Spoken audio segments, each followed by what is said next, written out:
Good morning, everyone. It's a full house this morning. Welcome back. I'm going to call the meeting of the Public Works Committee to order. It's Tuesday, May the 26th at 9:30 a.m. Diego, can you please call a roll? Good morning. Canal. Good morning, here. Koyama Lane. Here. Green. Here. Smith. Here. Clark. Here. And Claire, can you please read the statement of conduct? Thank you. Good morning and welcome to the meeting of the Public Works Committee. To testify before this committee in person or virtually, you must sign up in advance on the committee agenda at portland.gov/council/agenda/publicworkscommittee or by calling 311. Registration for virtual testimony closes 1 hour prior to the meeting. In-person testifiers must sign up before the agenda item is heard. If public testimony will be taken on an item, individuals may testify for 3 minutes unless the chair states otherwise. Your microphone will be muted when your time is over. The chair preserves order. Disruptive conduct such as shouting, refusing to conclude your testimony when your time is up, or interrupting others' testimony or committee deliberations will not be allowed. If you cause a disruption, a warning will be given. Further disruption will result in ejection from the meeting. Anyone who fails to leave once ejected is subject to arrest for trespass. Additionally, the committee may take a short recess and reconvene virtually. Your testimony should address the matter being considered. When testifying, please state your name for the record. If you are a lobbyist, identify the organization you represent. And finally, virtual testifiers should unmute themselves when the clerk calls your name. Thank you. Thank you, Claire. Our colleagues, we have a very, very full agenda today. I'll just remind people we now have 3-hour-long meetings and we'll take a break sometime in the middle. We have 3 executive ordinances that we have to consider: the sewer revenue bonds, a designation and delisting of a set of heritage trees, which I'm sure you're going to know all about now that you've taken a deep dive into trees, a property rights acquisition for sidewalk improvements in the Centennial neighborhood in District 1. We also have a street name renaming ordinance from Councilor Smith. But first, we're going to have a long-awaited presentation on the transportation system plan from our PBOT colleagues. So, Diego, can you please read the first item? Item 1, document number 2026-164, 2045 Transportation System Plan Update. Thank you. As I said, this has been a long-awaited presentation. I'm excited to hear about it. It's been on our wish list for a long time, and we're really happy to have the PBOT staff here with us to make the presentation. So I'm going to hand it off to Director Williams and the TSP team. Good morning, Chair Clark and members of the Public Works Committee. For the record, my name is Millicent Williams, and I'm the director of the Portland Bureau of Transportation, and we are delighted to be here this morning. Today, the Portland Bureau of Transportation is here to share its progress in updating Portland's 2045 Transportation System Plan, the 20-year guide for how we plan, prioritize, and invest in our transportation system. We're also here to hear from you as we solidify the vision, goals, and objectives that will shape the next generation of transportation investments. Your guidance is essential. This document is foundational for how we invest in and manage our transportation system. It's also a legally required plan that carries state requirements for how we prepare it and has implications for what projects can be funded and constructed. As we consider this long-range plan, PBOT wishes to thank the City Council and particularly Chair Clark for your leadership over the past year in stabilizing PBOT resources. Having the transportation utility fee and street damage restoration fee to address maintenance allows us the stability to plan for the future. I also want to take a moment to recognize the contributions of the members of the 2045 TSP Community Advisory Committee, including 2 who will be sharing their perspectives with us today, Cassie Wilson and Brian Romer. The project team received over 160 applications for 30 seats. Members were selected for geographic, demographic, and perspective diversity. These CAC members have worked alongside PBOT throughout this process, helping to interpret community input, pressure testing ideas, and shaping the draft vision, goals, and objectives that are being shared today. And now, I'll turn it over to Kristen Hull, PBOT's Transportation Planning and Project Delivery Group Manager, to share a little more about what we will be discussing today. Thank you. The Transportation System Plan.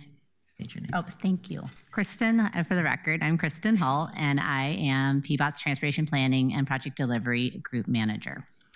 The Transportation System Plan guides how our streets function, how we prioritize investments, and how we ensure our system meets the needs of Portlanders today and 20 years from now. It also addresses how our system aligns with state and regional transportation plans and policies. It ensures that the way we plan our system supports city, state, regional commitments and priorities, while also ensuring regulatory compliance. It's the transportation element of our own comprehensive plan as well, ensuring our transportation and land use approaches are mutually supportive. It's important to note that this is a major TSP update. It's the first one that we've done since 2018. It means we're revisiting every part of the plan, our goals and policies, our street classifications, our performance measures, and our 20-year project list. In this TSP update, we are extending the planning horizon to 2045 and incorporating new state requirements, including the climate-friendly and equitable communities update to the transportation planning rules. And as someone who's been doing planning in this region for a long time now, having this new set of state regulations is really influencing and changing the way we do our TSP update and the way we look at TPR compliance, the transportation planning rule compliance. We've engaged thousands of Portlanders so far through surveys, community events, and targeted outreach to underrepresented community members. We asked people to reflect on their best transportation experiences and their 3 wishes for the future. Those wishes directly informed the draft vision, goals, and objectives that we'll be sharing with you today. Today, we'll walk through the TSP update process, how we develop our financially constrained major project list, and our community-informed draft vision, goals, and objectives. But most importantly, this is our first opportunity to hear your values and priorities as council members. We want to understand how council's priorities are reflected or not reflected in the draft vision. Are there places where we should sharpen our focus, things we should emphasize or expand upon? Your input at this stage will help shape the overarching framework informing the next steps of the TSP.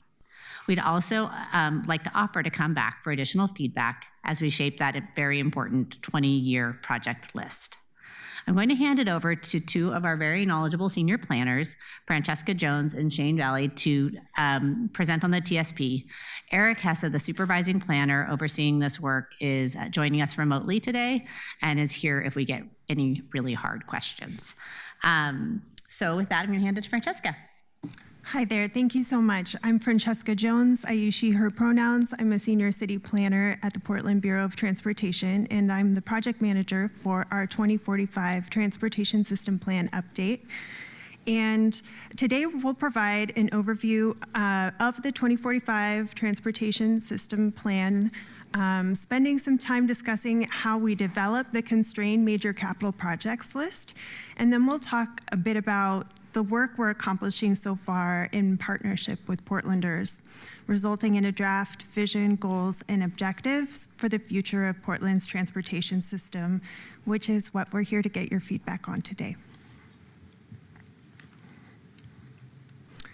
So the TSP, the Transportation System Plan, is the 20-year plan to guide our transportation projects, programs, policies, and investments in Portland. It guides how and what we do in 2 key ways. 1, our goals, policies, and classifications guide the maintenance, development, prioritization, and implementation of our transportation system, including the ways we manage our streets to function to their classifications. And 2, it has our list of projects that best advance our goals and policies and fit into a financial forecast that would accommodate our population and employment 20 years into the future. The 2045 TSP update is considered a major TSP update, as Kristen said, which means that we're updating all of these things as we are extending the horizon year to 2045. The last time we adopted a major TSP update was in 2018 for our 2035 TSP. We're required by the state of Oregon to have a transportation system plan that supports statewide planning goals. And through the state's transportation planning rules, they tell us what needs to be in our TSP. And then Metro, doing an additional level of planning with our region in mind, also makes rules that our transportation system plan has to be consistent with. We also have to be consistent with our own city comprehensive plan and working through public and political engagement process to update and maintain the transportation system plan. This is altogether how we make sure the transportation serves and supports our land use and the goals of our state, our city, and our region. The whole premise of all of this is to make sure we plan out how we're going to use the land we've got in order to meet the needs of future generations, knowing that if we don't plan well, inequities get exacerbated and carbon emissions and safety get worse. The state just updated the transportation planning rules in 2022 in a process known as Climate-Friendly and Equitable Communities Rulemaking, or maybe you've just heard it called CFEC for short. The rulemaking primarily focuses on Oregon's 8 most populated areas, requiring changes in transportation planning to ensure Oregonians have more transportation options to reduce single occupancy vehicle reliance. The purpose of the CFEC rulemaking was to better align the state's transportation planning with its long-term climate pollution goal. The rulemaking authority is the Land Conservation and Development Commission, and through the Department of Land Conservation and Development, or DLCD. They added a number of requirements to transportation system plans that we've accounted for in our scope of work. The most important new requirement is that jurisdictions have to show project lists that will result in no net new vehicle miles traveled, or VMT, per capita of household-based trips generated in the horizon year, so the year 2045, if there are applicable capacity expanding projects in our project list. And that's a pretty big thing. So it's worth noting that this is because the state knows that it will result in greater safety and equity. It's necessary to help keep our important freight goods and services moving, and there's less wear and tear on our transportation assets. It's better for human and environmental health and supports disaster and emergency resilience response. Since the beginning of last year, we've worked on several work tasks, including the iterative process with community to develop the draft vision goals and objectives you'll hear about in just a bit. And we're beginning now to step into the project prioritization part of our work plan. And beginning January 2027, we plan to embark on the path to state acknowledgement of our plan at the end of the legislative process. That includes the Planning Commission and City Council, which we'll explain more in the next steps. This simplifies where we've been, where we are, and where we're going. And we'd also welcome the invitation to return for your engagement in the project prioritization phase before we begin the legislative process.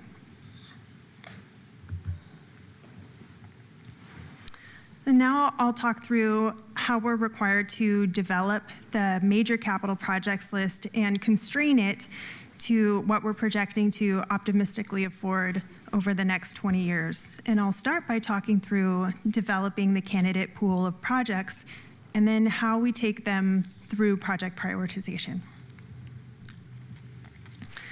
To develop our candidate pool of projects that will go through the project prioritization process, we first start with projects yet to be done from the 2035 TSP. We add the major capital projects from plans adopted since the last TSP, and any new projects that arise from the needs analysis process.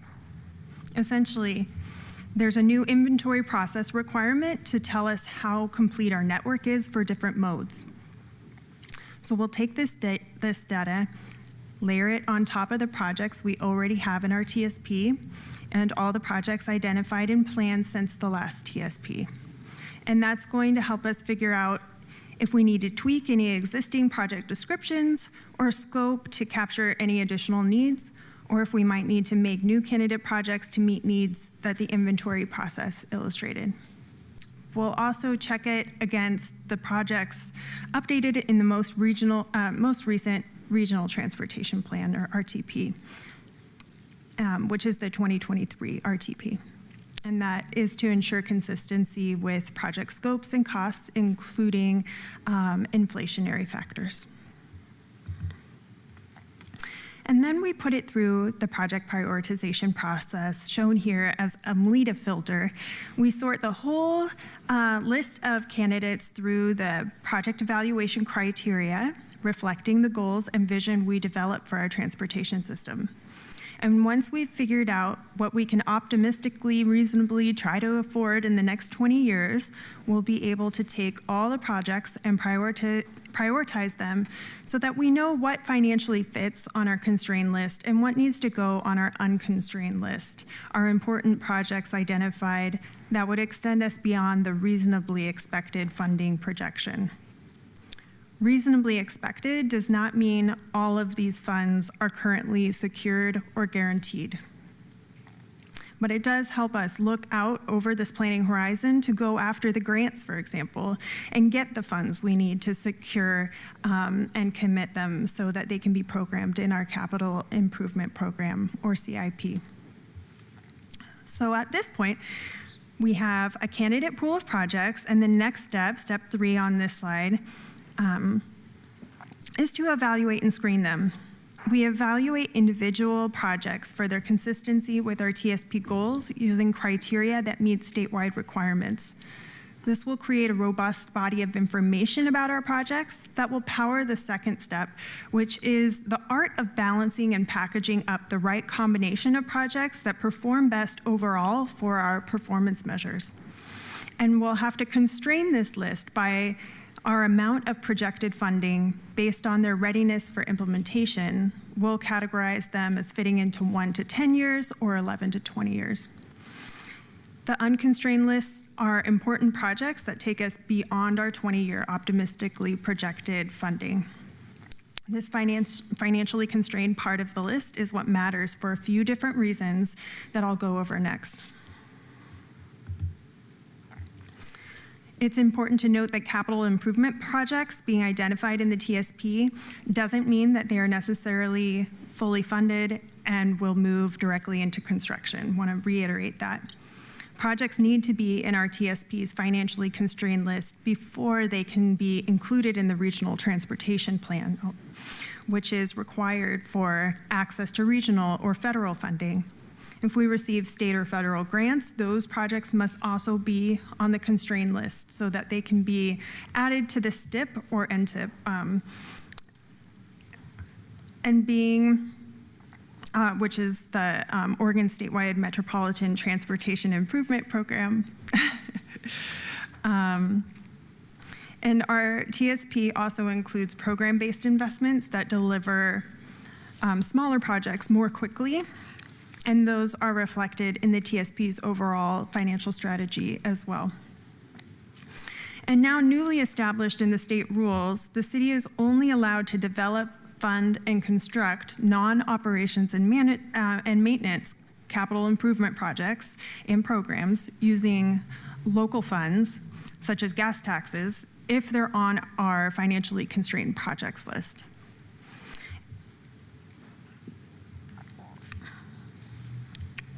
Projects are only eligible to receive Transportation System Development Charges, or TSDC, funding for construction if they are listed as eligible projects on our TSP's Constrained Major Capital Projects list.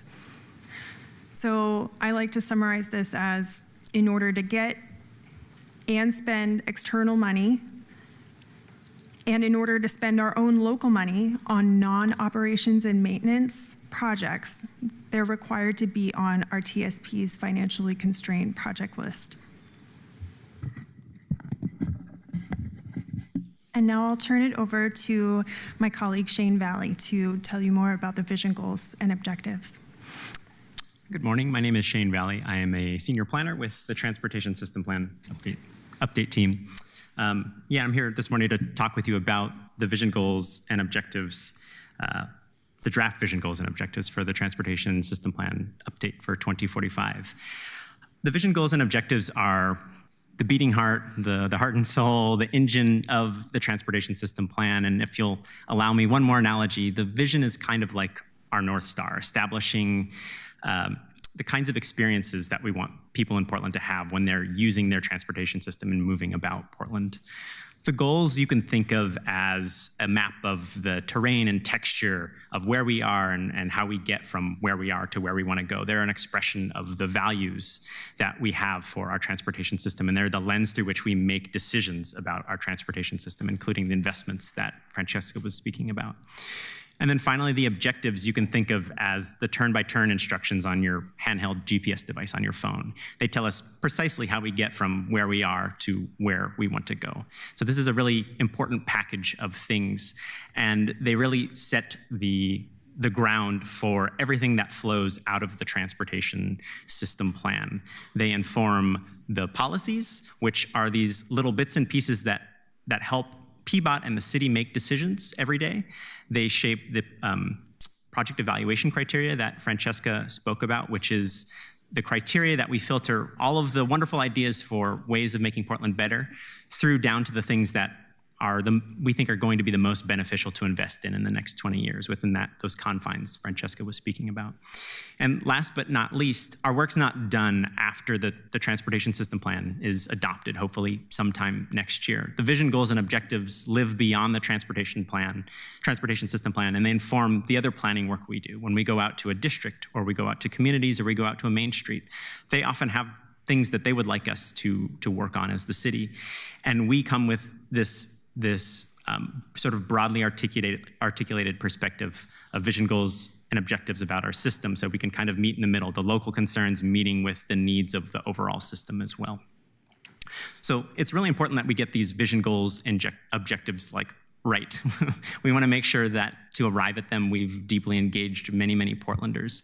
And so to do that, we've kind of leaned on a new for us approach that is known as appreciative inquiry. And the main thrust of that approach is encouraging people or inviting people to think of the best experiences they've had in their transportation system. It's easy for all of us to think of things that are not working. And in fact, there's a whole section of the transportation system plan that is about stuff that's not working. It's called our needs analysis. It's long, it's lovely. It's a long to-do list of things. But to establish a North Star, to establish something we want to go towards, we need sort of a positive or affirmative declaration of values and things that are important to us. We can't just be going away from something, we need to be going toward something. And so this appreciative inquiry invites people to inhabit that more sort of positive space. And so it asks people to think about positive times they've had in the transportation system, and then think deeply about the values that those positive experiences suggest about what people find most important about their system. And then it invites them to say, okay, if these are my values, what would it look like for me to have these values extended to parts of the transportation system that to date are not in alignment with our values? And that's more or less how we directly approached engagement. We went out to Portlanders and we said, hey, if you had 3 things that your transportation system could do or be, what would those 3 things be? And so we went out last year between July and October with a broadly sort of pushed out survey. We went to community organizations, business organizations, neighborhood associations, these groups that do collective engagement, invited each one of them to write us a letter stating their collective 3 wishes.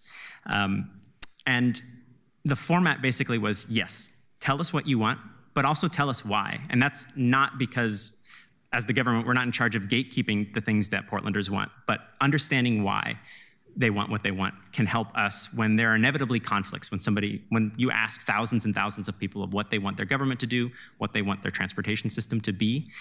We ask why because pulling back from the details helps us find a way through some of those conflicts to hopefully arrive at a vision that most of us can agree works well. So we asked both why we asked both what and why.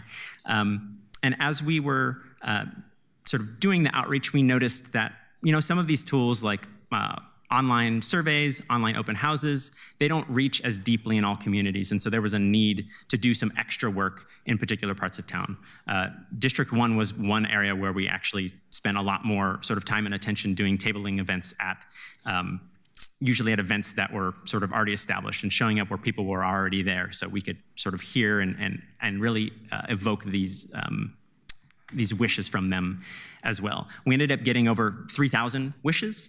And in addition to doing this outreach, we've been working, as both Director Williams and Francesca mentioned, with the Community Advisory Committee, which is this committee that was established at the beginning of the Transportation System Plan update. And its membership draws from every corner, every district, all walks of life in Portland. And this membership of a few dozen, basically, their role has been to kind of look over our shoulder and make sure that we're speaking about things in ways that are intelligible, that the things that we're saying are vision and goals and objectives and are important are actually resonant with real life Portlanders. And they help us make good connections out in the community so that we can get our work in front of the people for whom it matters most. So I talked a little bit about what those vision, goals, and objectives are. They're our North Star, that map, and then the turn-by-turn directions about the work we went through to get to the actual vision, goals, and objectives. And so now I'm going to share the actual language. So here's our vision, which I'll read aloud for everybody. The vision. Portland's transportation system connects people to opportunity, supports a strong economy, and helps create safe, healthy, and vibrant communities. We're building a future where everyone can get around easily, affordably, and sustainably, no matter who they are or where they live. Our streets will be well-maintained, welcoming places for people, goods, and services to move safely and efficiently. With community partnership and transparent leadership, we're investing in a transportation system that repairs past harms, strengthens neighborhoods, and prepares Portland for a climate-resilient future, one that is equitable, joyful, and boldly Portland. So there's our North Star. We workshopped this with our Community Advisory Committee. This is derived from all of that feedback that we received when we went out broadly in Portland last summer. And so kind of buried or hidden a little bit in this are those values which we wanted to extract and say explicitly. And so that's what our goals are. And so when we talked with Portlanders and they started telling us the things that they wanted their transportation system to do and be, we heard that they wanted it to do two main things. They wanted to provide access to the things that we all need to live happy, safe, fulfilled lives, however an individual wants to define that. And on the other side of the ledger, they wanted us to acknowledge the transportation system's role in creating and supporting a vibrant city. And these two main roles, there is a gentle but generative tension between the two of them. On the left-hand side, in that provision of access, that treats the transportation system the way that government and the way that PBOT and sort of the technical realm has theoretically thought about the transportation system, which as a conduit, a series of tubes for moving things from A to B, people and things from A to B. We're pretty comfortable with that definition, but Portlanders really asked us to recognize and uphold the transportation's role as a place in itself. Depending on what part of town you're in, between 30 and 45% of the land area in Portland is made up of the streets, the transportation system. And so the quality of public life in Portland, the way that people feel about being a Portlander and being in Portland is in large part determined by the placiness of the streets, the quality of the streets, the way that they look and feel. If you feel seen and safe in a space, that's going to substantially shape the way that you feel in your part of town or in Portland as a whole. So beyond these two core things that Portlanders want us to think about when we are evaluating our transportation system and setting forth the next steps, there's a subservient or kind of subsidiary set of considerations and values that they want us to bring to this. So when we're providing that access needs to be provided in a safe manner. It needs to be provided in a healthy manner. It needs to be provided with attention to the transportation system's sort of unique impacts on the climate through its greenhouse gas emissions. The access needs to be provided resiliently so that it is there no matter when. And ultimately, the access needs to be provided in a way that is equitable so that the system and the choices we're making about new investments are repairing past harms and making sure that we're not making missteps in the future. On the other side of the ledger, when it comes to creating and supporting a vibrant city, Portlanders really wanted us to recognize that a core reason that transportation exists is to support an economically prosperous city.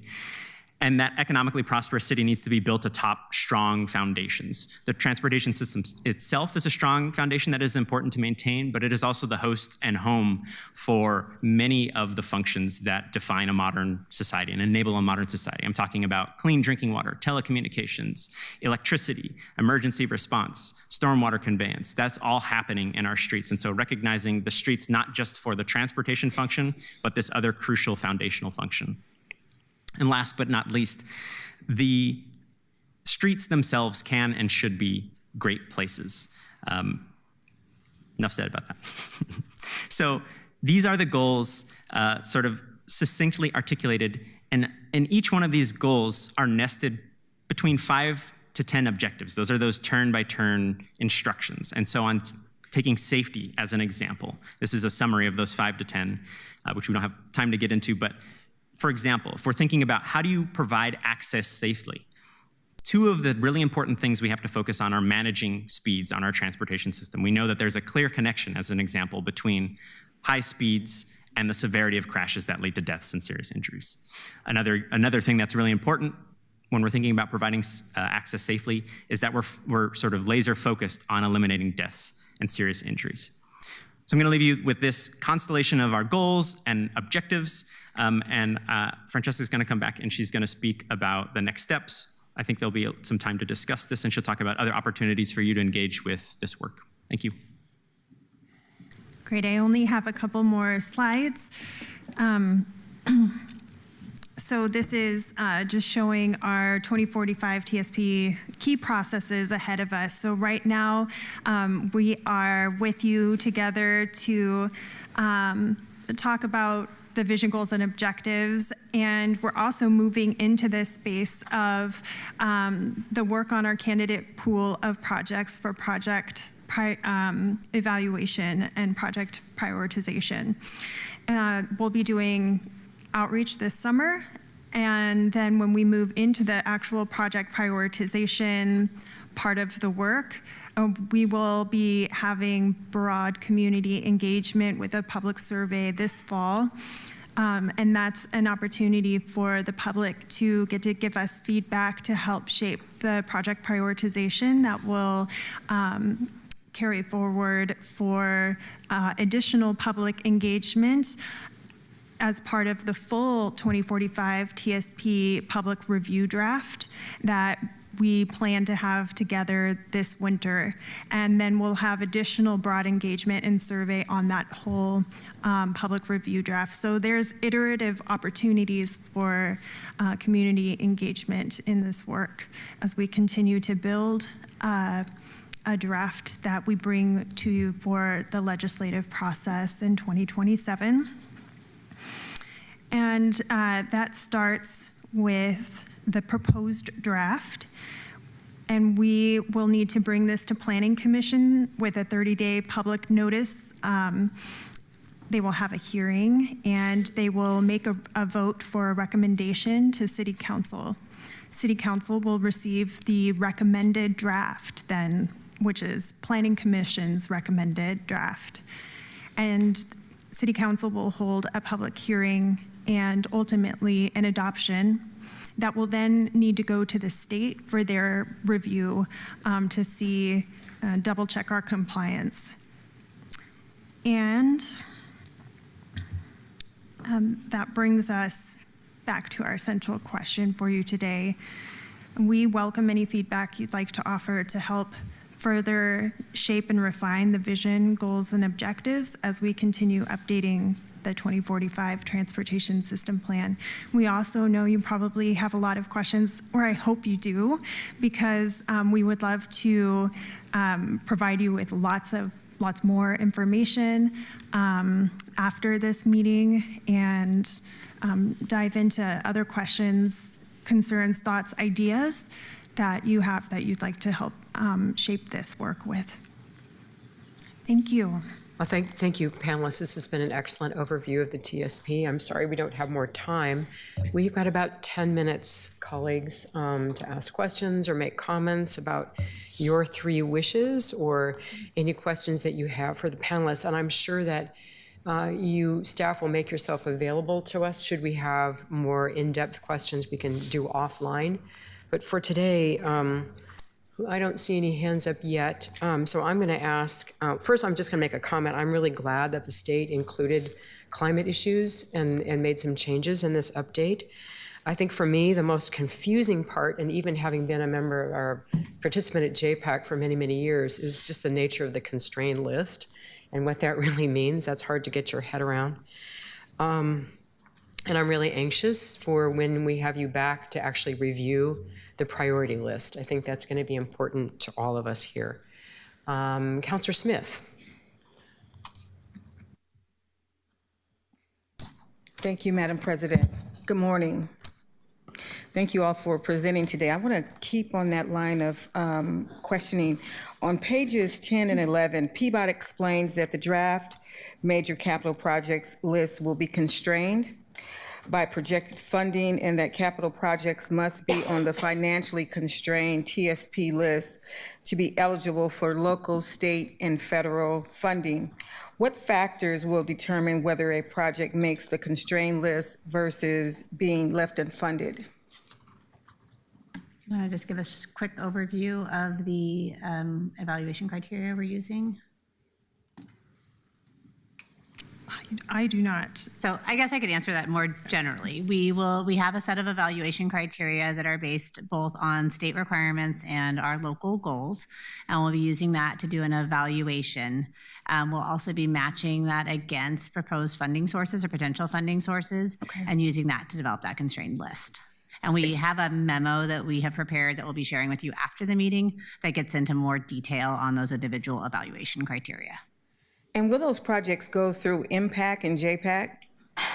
So we prepare our TSP locally, which you are the decision body on, and then we propose projects in our constrained list to JPAC as part of our regional transportation plan update. So we submit projects from our TSP to through the RTV process that then is processed through JPAC.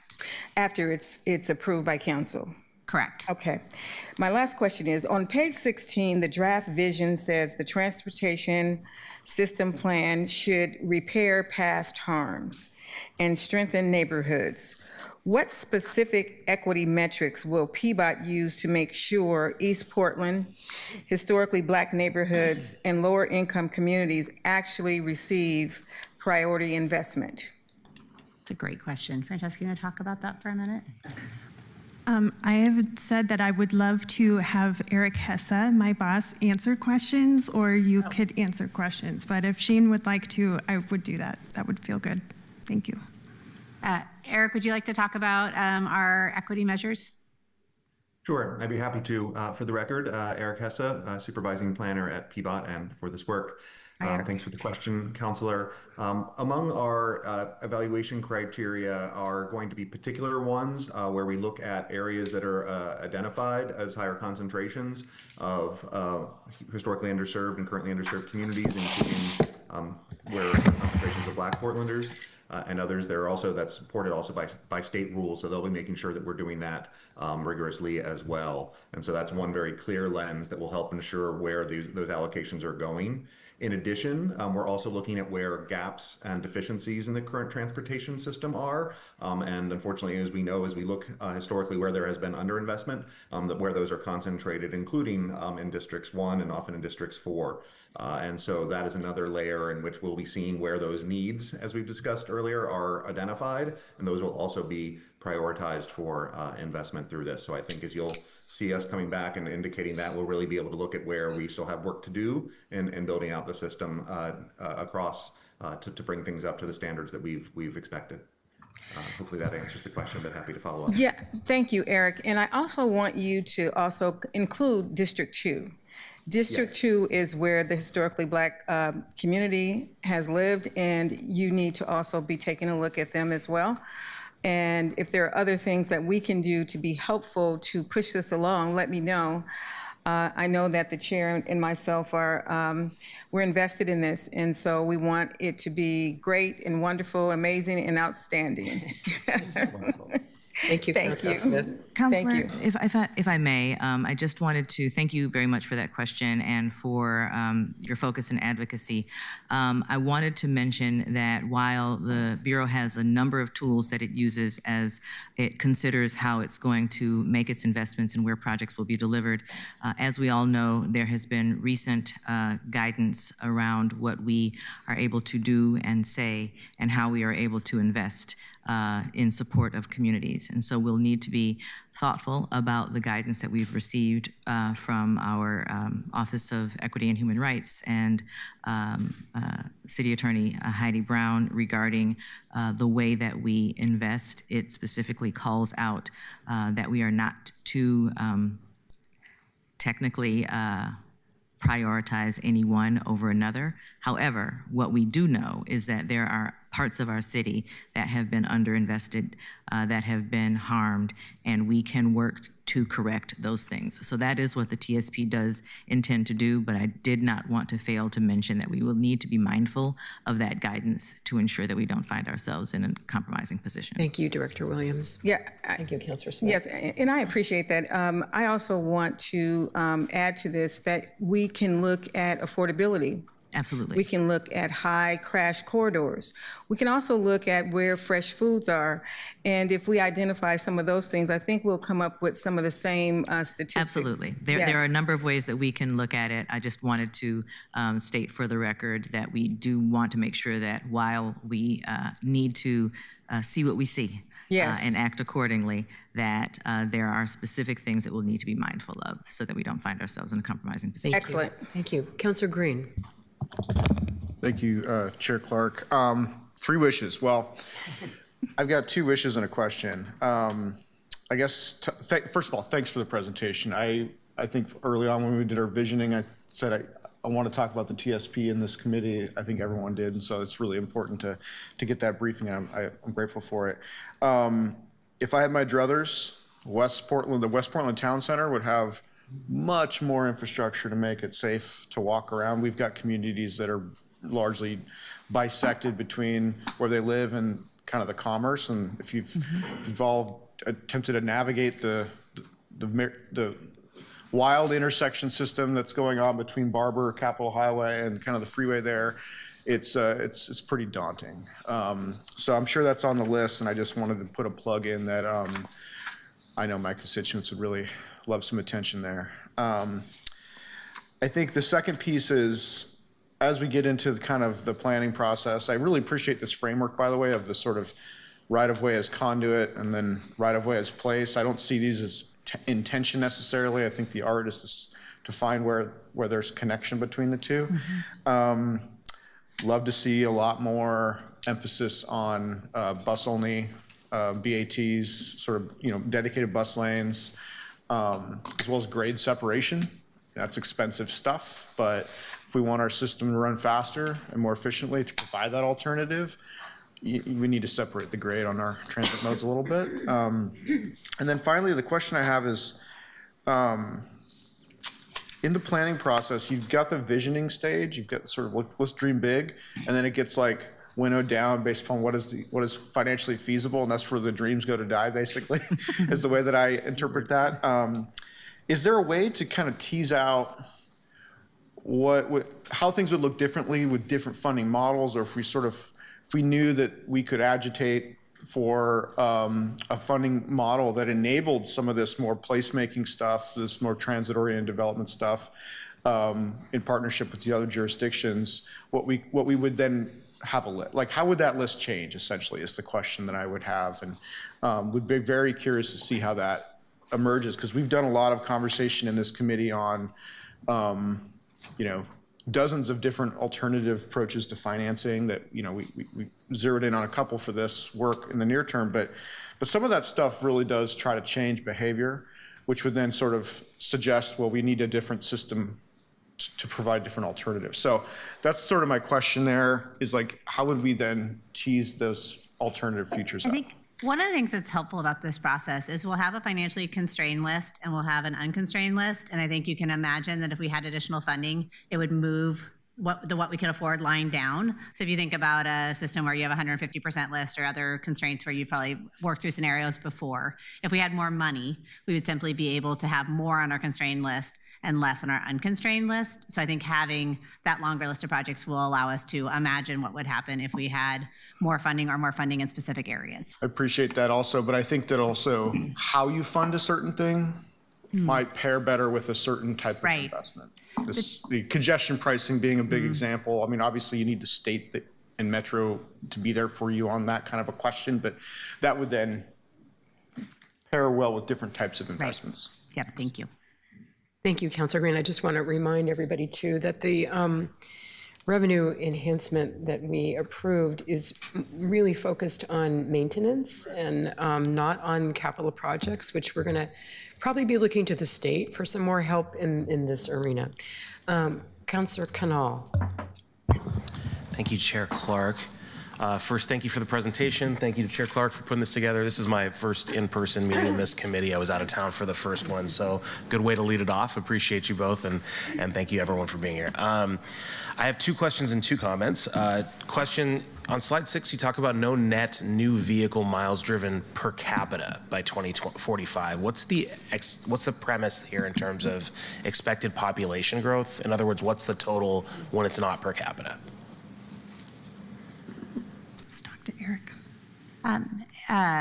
Eric, do you want to answer that question? That's way too in the weeds for my level of knowledge. Sure. Sorry. Though I'd also want to make sure I get the number accurately, Councilor, since you asked for a very specific number. What I will say at this point is that this is correlated to the most recent growth projection that Metro has developed in conjunction with the Regional Transportation Plan and their growth management framework. And so it's directly correlated to that in part because this requirement is also to ensure that our transportation system plans are aligned with state rules which apply to the Regional Transportation Plan and how much growth is there. But as we're providing the memos that we mentioned, we can absolutely specify that specific number as well.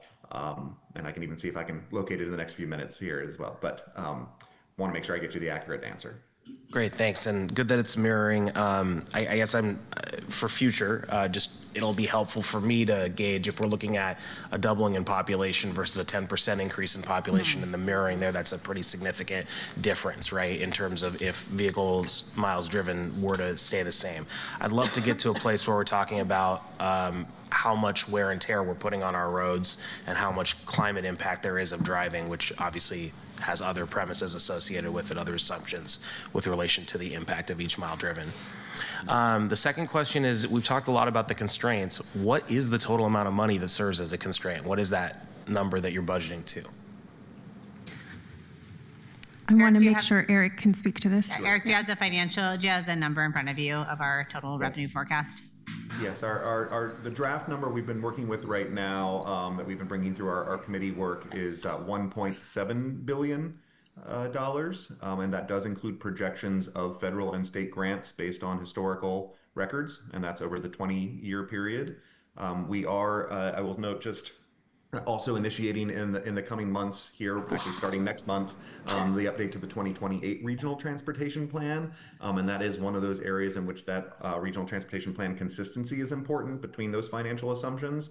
And so as we're moving toward the legislative draft into next year, we may be updating that based on their latest guidance between Metro and the state.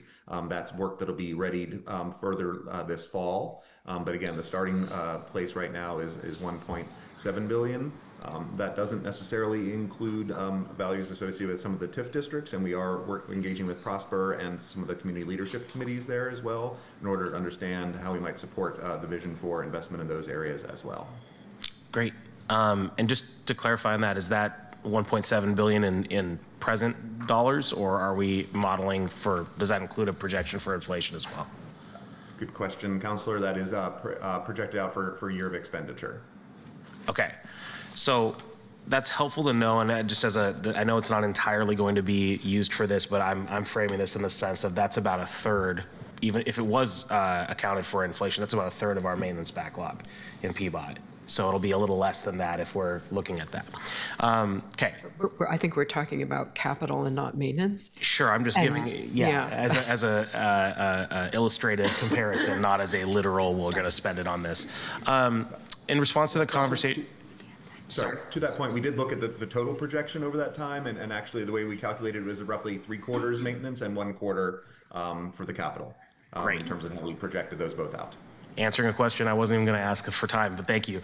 In response to the conversation about past harms, I agree with Councilor Smith's point broadly, as well as the specific note about District 2. The past harms, there is a concentration in District 2 that may even be more true for Peabot than other parts of the city, as I know everyone here knows.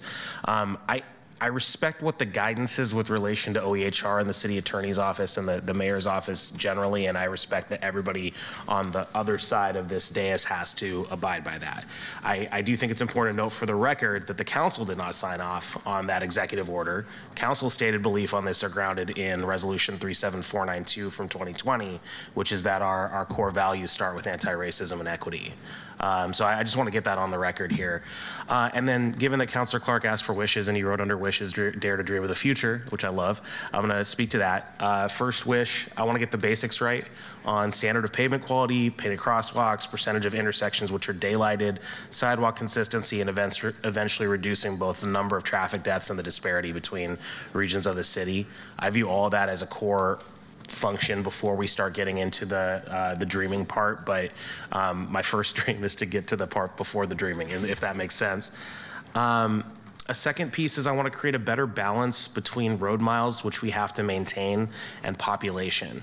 And I think this has to do with the inflation conversation too, but this has three parts. One is outside the scope of Peabot and its housing density, but the two that are, I would say, one is reducing maintenance needs per mile traveled in terms of things like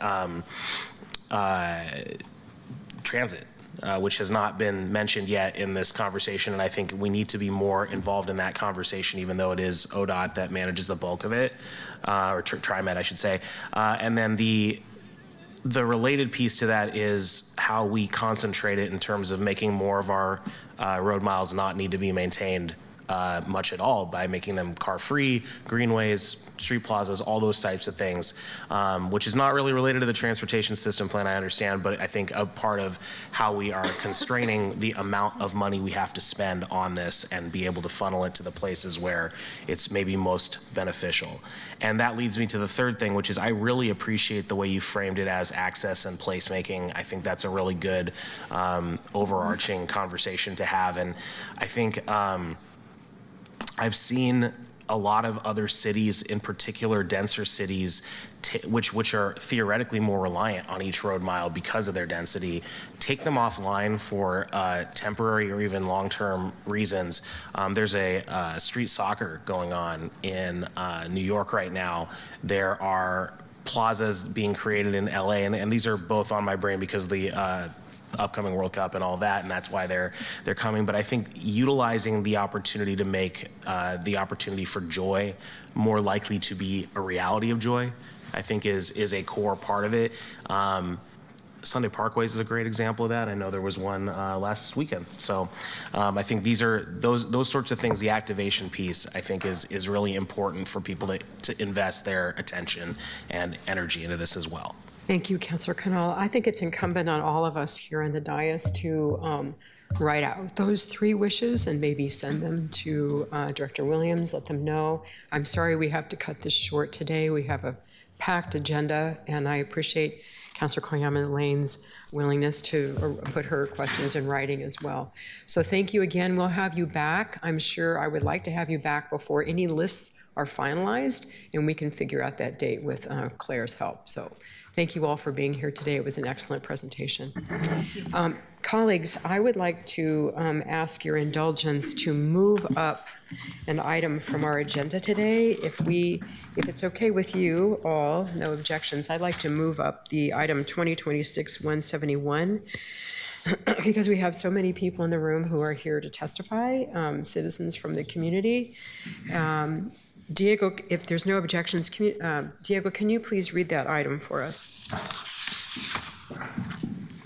Noting there was unanimous consent to reorder the agenda. Item 5, document number 2026-171, exempt certain code requirements under City Code, Chapter 17.93, renaming city streets, and authorize the renaming of Cesar E. Chavez Boulevard within the City of Portland to Campesinos Boulevard. Thank you, Diego. Many of us here were here 20 years ago. I see familiar faces in the audience. Nice to see you all here. When we had a very long process of renaming 39th, and since the recent allegations of abuse, Chavez's abuse of women and girls, there's been a call from the community for a swift renaming process. And fortunately, Councillor Smith has been working with many of people in the community, as some of us, others of us have, who were involved in the original renaming process. I remember that painfully. And we're here today with an ordinance to move forward with a name change to Campesinos Boulevard. So what I'd like to do is to hand this off to Councillor Smith to discuss the proposal. And I know we have people in the audience who are here to speak to it. Thank you, Madam Chair. I appreciate it. I'm trying to get used to this left side microphone. Before I give my opening statement, could I have Marta Güemes, Jose Romero, Reina Lopez, and Ana Gonzalez come up to the dais?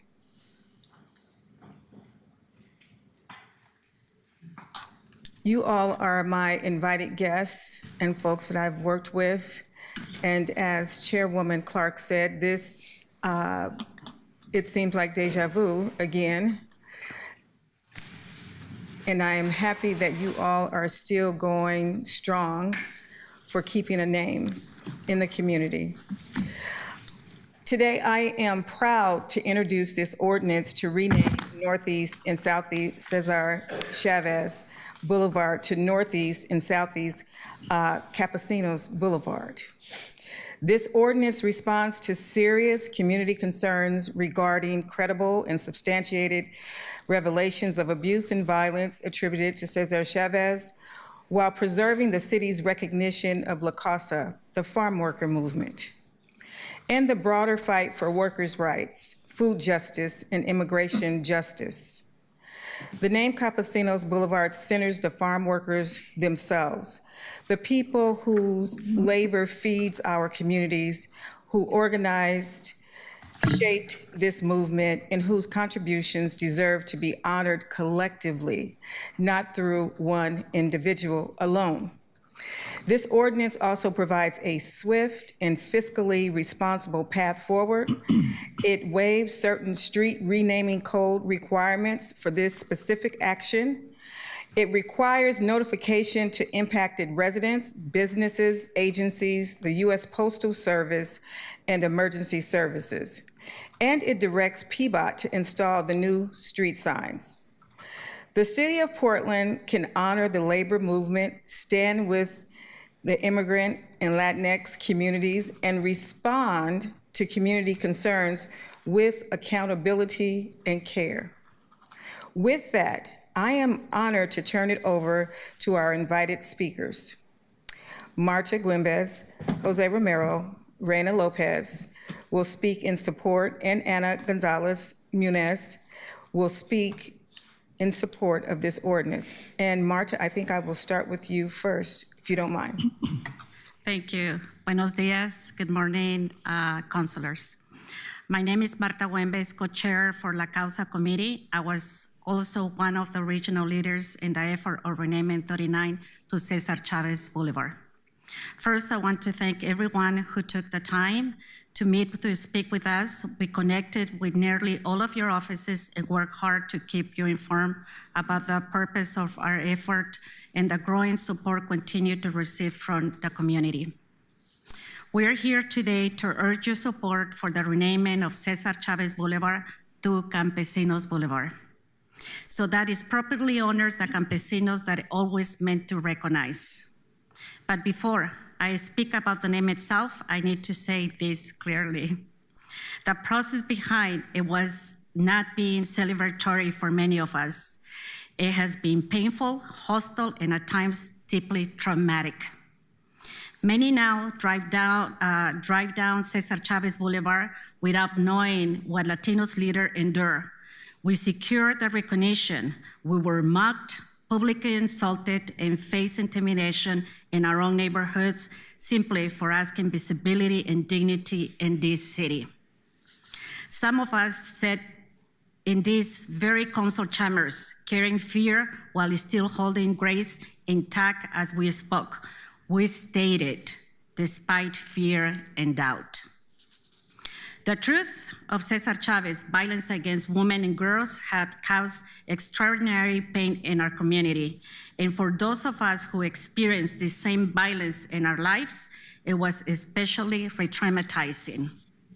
But even though sadness, anger, and conflict, we stood together in refusing to silence our pain for the sake of nostalgia or convenience. We refused to protect the legacy at the expense of survivals and truth. The ordinance before you today is about telling a fuller truth and choosing values larger than any one symbolic individual.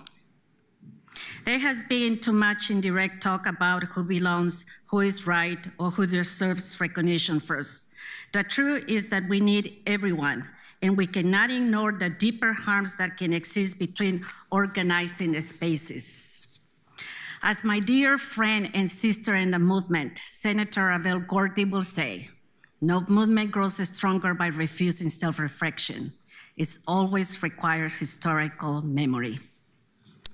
Those who fought for farm workers' rights years ago were once the next generation themselves, building on the wisdom of those who came before them. That it is how moments survive. In Latino and indigenous cultures, elders are the living memory of the community, and younger generations are not threat to the legacy, but its continuation. Moments grow when people listen to understand, lead with humility, and carry forward the future that campesinos fought to create for their children. This is why we believe campesinos deserve primacy in our city, not for a single figure, not mythology, but the people. The mothers working in fields before sunrise, the work breathing poison and dust just to reach their goals, coughing but continuing because they have no choice. The immigrants who bend their backs in pain so others can eat.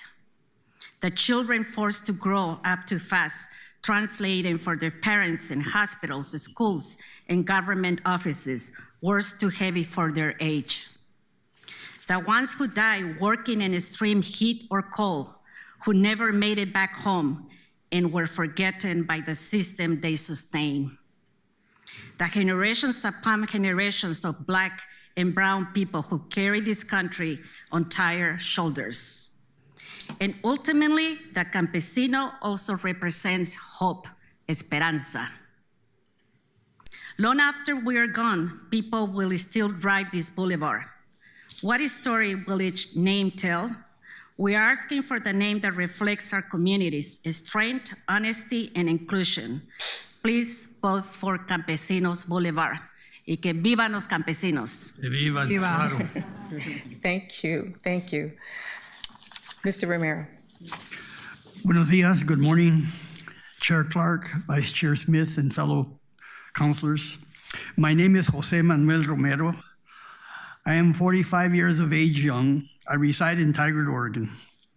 Along with Marta Güembes, and I've served as co-chair of the Cesar Chavez Boulevard Committee back from 2007 to 2010. Currently, we're back at that again, co-chairing the Por la Causa Committee, which endeavors to rename Cesar Chavez Boulevard to Campesinos Boulevard. We, as a group, reconvened immediately after the news broke and decided to take steps in the wrongdoing of our former icon and role model, Cesar Chavez. But to provide a little history, going back to those years, 2007 to 2010, we struggled mightily for 3 years to name a street after a Latino. Up until 2009, there were no streets that recognized or paid tribute to the contributions and presence of the Latino community in the city of Portland. Out of more than 2,350 streets, more or less, in the city, not one was named after a Latino or for the Latino community. During the street naming pursuit process in those earlier years, that was almost 20 years ago, we paid our fees, not just one, but all three streets that were considered. We attended association meetings that were hostile and mean-spirited people there. We attended all the public hearings. We collected over 5,000 petitions from city residents.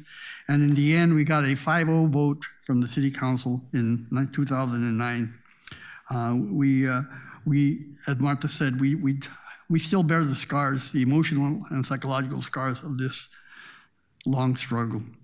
Anyway, collectively, as a group, we have chosen to rename Cesar Chavez Boulevard to Campesinos Boulevard. In doing so, we have chosen to focus on the well-being of the immigrant, migrant, and farm worker communities. Campesinos, by the way, and farm workers, I'll use it interchangeably, as they're both synonymous. And in the process of this, we hope we can get your support.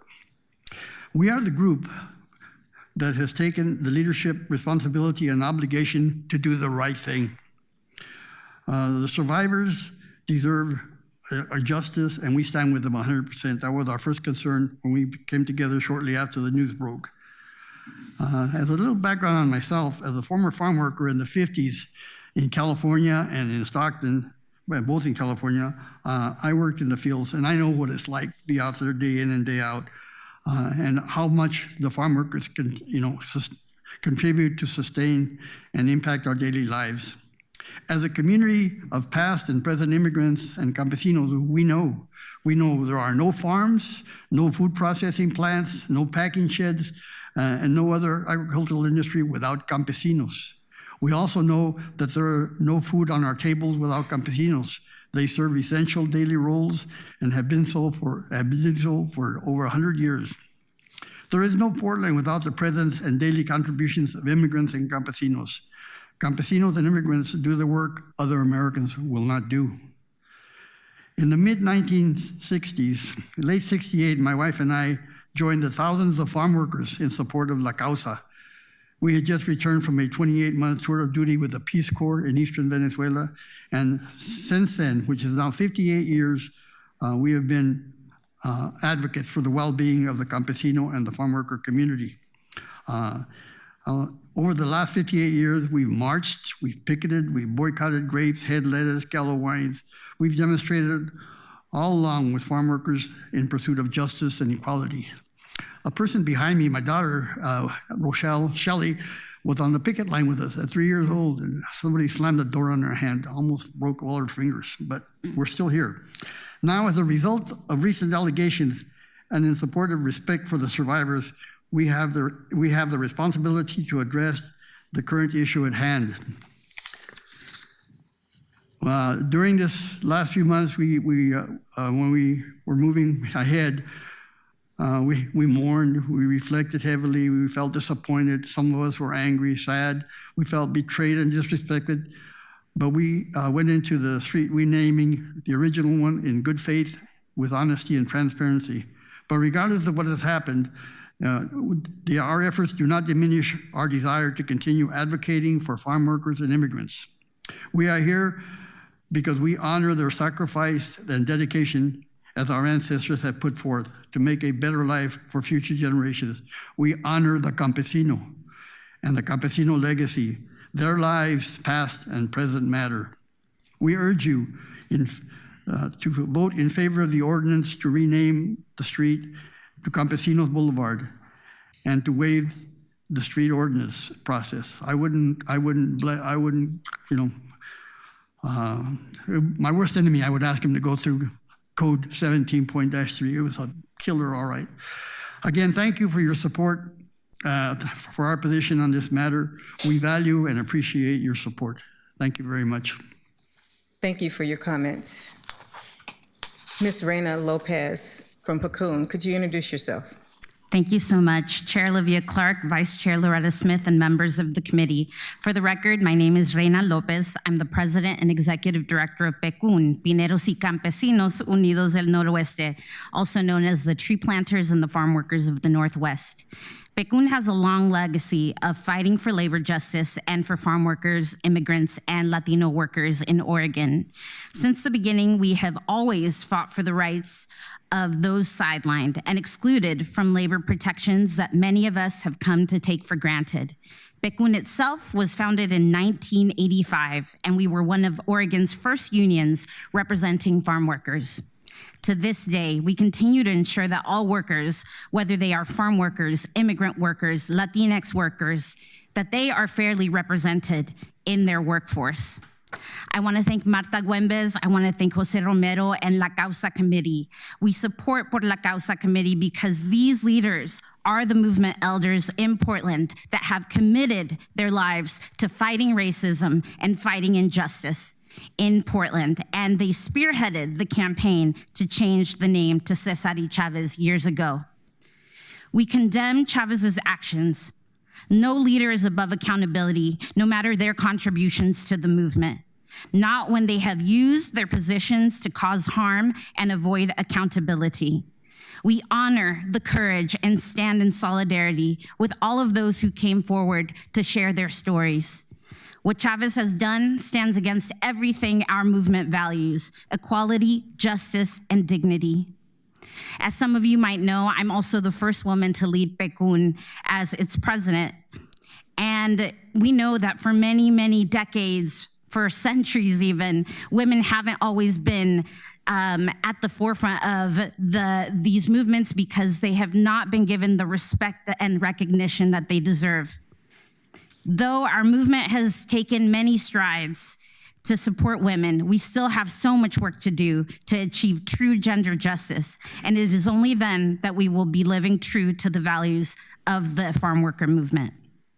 This movement is and always has been bigger than one man.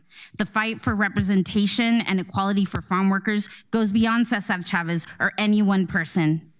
It was a result of decades of efforts by thousands of farm workers and advocates putting their bodies on the line to fight against repression and unfair labor practices. And this movement will continue to ensure that one day we achieve true justice for people who work tirelessly to put food on our table. This is why today we ask you to change the name of Cesar Chavez Boulevard to Campesino Boulevard. We believe this honors the contributions of migrant farm workers while no longer upholding individuals who do harm. In a time and a moment where Latinos are being persecuted by the federal government, we cannot simply let this go back to 39th. This erases our contributions in a way that will harm Latino communities and take back the movement decades. We support the United Farm Workers and others in their search for truth and accountability and reconciliation. Given the gravity of these allegations, we also commend the UFW, the Cesar Chavez Foundation, and others who are also going to be taking on decisions like you are all taking on today. We urge communities to center healing, reconciliation, and overall the fight for workers' justice in the way that you respond in this moment. Please support this ordinance to change the name from Cesar y Chavez Boulevard to Campesinos Boulevard, a name that honors Latino American heritage and the contributions of generations of migrant farm workers and farmers. Thank you. Thank you. Ms. Ana Gonzalez Munez. Buenos dias. My name is Ana Gonzalez Munoz. I'm Director of Community Defense at Latino Network.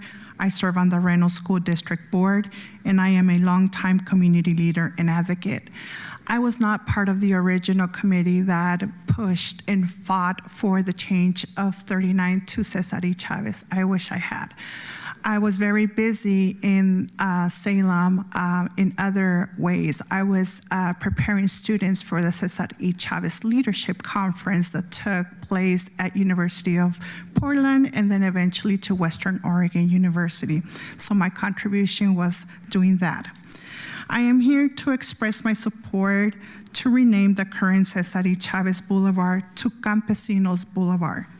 This change will reflect Portland's commitment to honoring and uplifting working people whose labor sustains our community by supplying our food every day. As a community member, I have learned how harmful it can be to continue using a name that no longer reflects the values we strive to uplift. Renaming the street to Campesinos Boulevard will center the contributions, dignity, and humanity of farm workers and rural workers. It will align with the City of Portland's equity core values of mindfulness, cultural humility, and commitment to inclusion. The term campesinos means farm workers, but it also represents the people who work the land, care for crops, and perform the difficult labor that feeds our community. Across Spanish-speaking communities, the term is used with deep respect and pride to recognize the backbone of rural and agricultural life. Despite the essential role farm workers play in Oregon, there are currently few public spaces that directly honors their contribution. And believe me, I know I have traveled Oregon every corner during my time at Western as an admissions counselor, and I have not seen a street named to honor farm workers in any language. Approving Campesinos Boulevards in Portland would send a powerful message that rural and agricultural workers belong in the story of our city and our state. It would acknowledge the sacrifice, resilience, and strength of generations of farm workers whose labor often goes unseen. Renaming this boulevard to Campesinos will not erase history. It would expand it by including the people y la causa. Portland has the opportunity to recognize the workers who have historically been overlooked while affirming that their lives, labor, and humanity deserves public recognition and respect. I believe the name Campesinos Boulevard will be a meaningful and lasting tribute to all farm workers across Oregon. I moved from California to Oregon in the mid-90s, and my first jobs here were in agriculture. I worked in canneries in Rickreall, Monmouth, and Independence. So I've been part of that life. And for me to have this boulevard changed to Campesinos, it would be a reflection of inclusivity and acknowledging the hardworking people matter. Thank you. Thank you. Thank you very much, panelists. Thank you, Councilor Smith, for organizing this. We really appreciate your very moving testimony.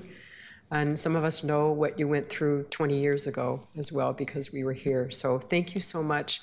We have a lot of people signed up to testify today, but we appreciate your taking the lead and being here today to share history and to share your perspective. I think we're all, I'm going to speak for the whole committee, I think we're very supportive of this, but we want to hear from the rest of the people in the audience as well. So thank you.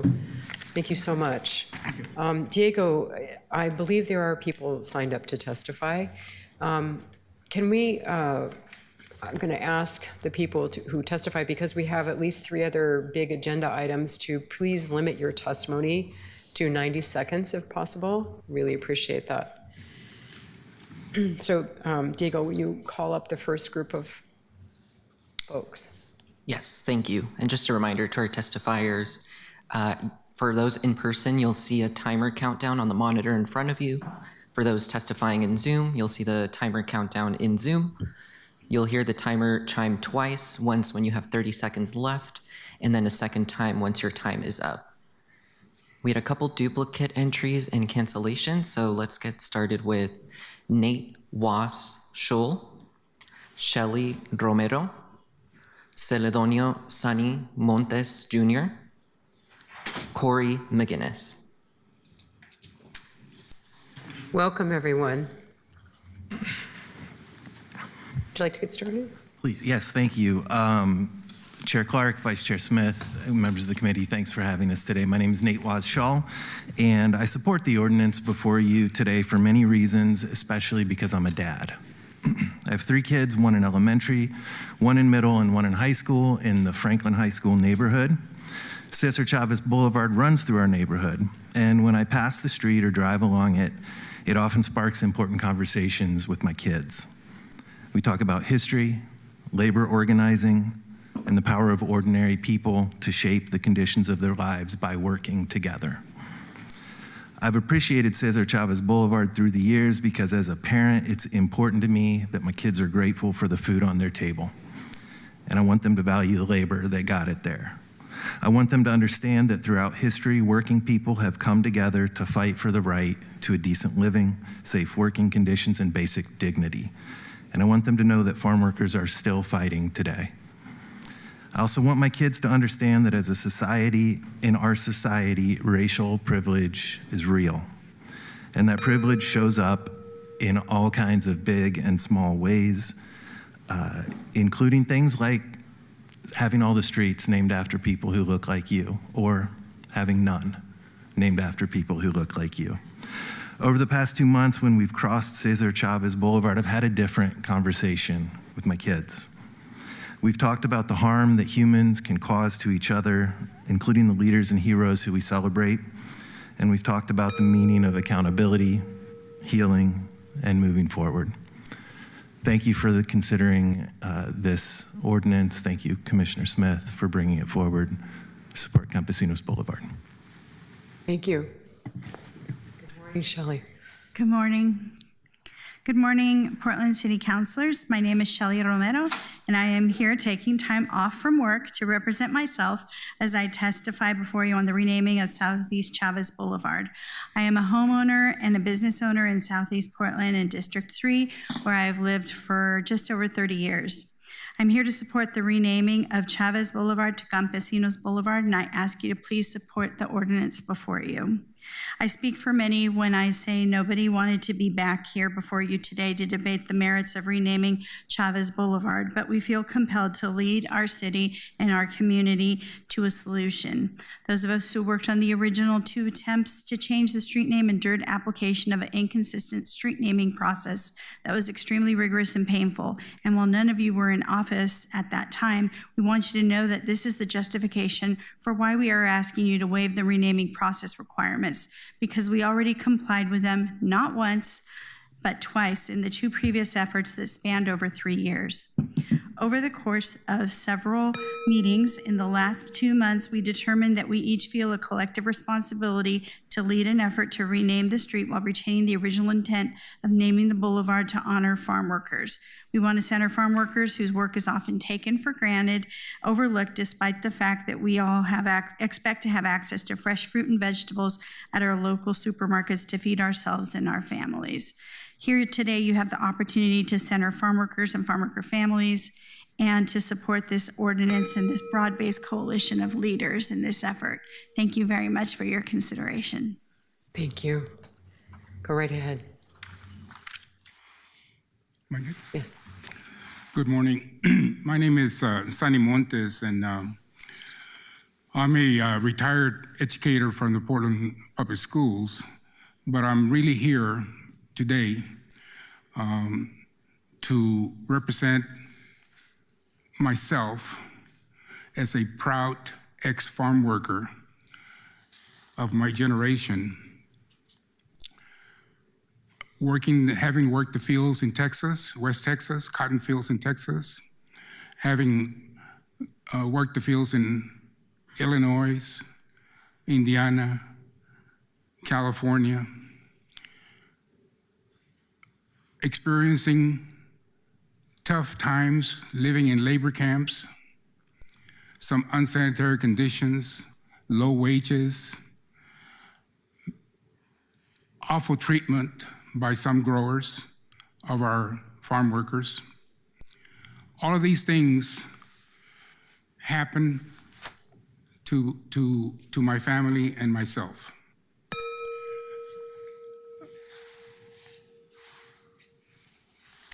And I know I'm not going to have time to read the whole thing here, but what I do really want to say is the following.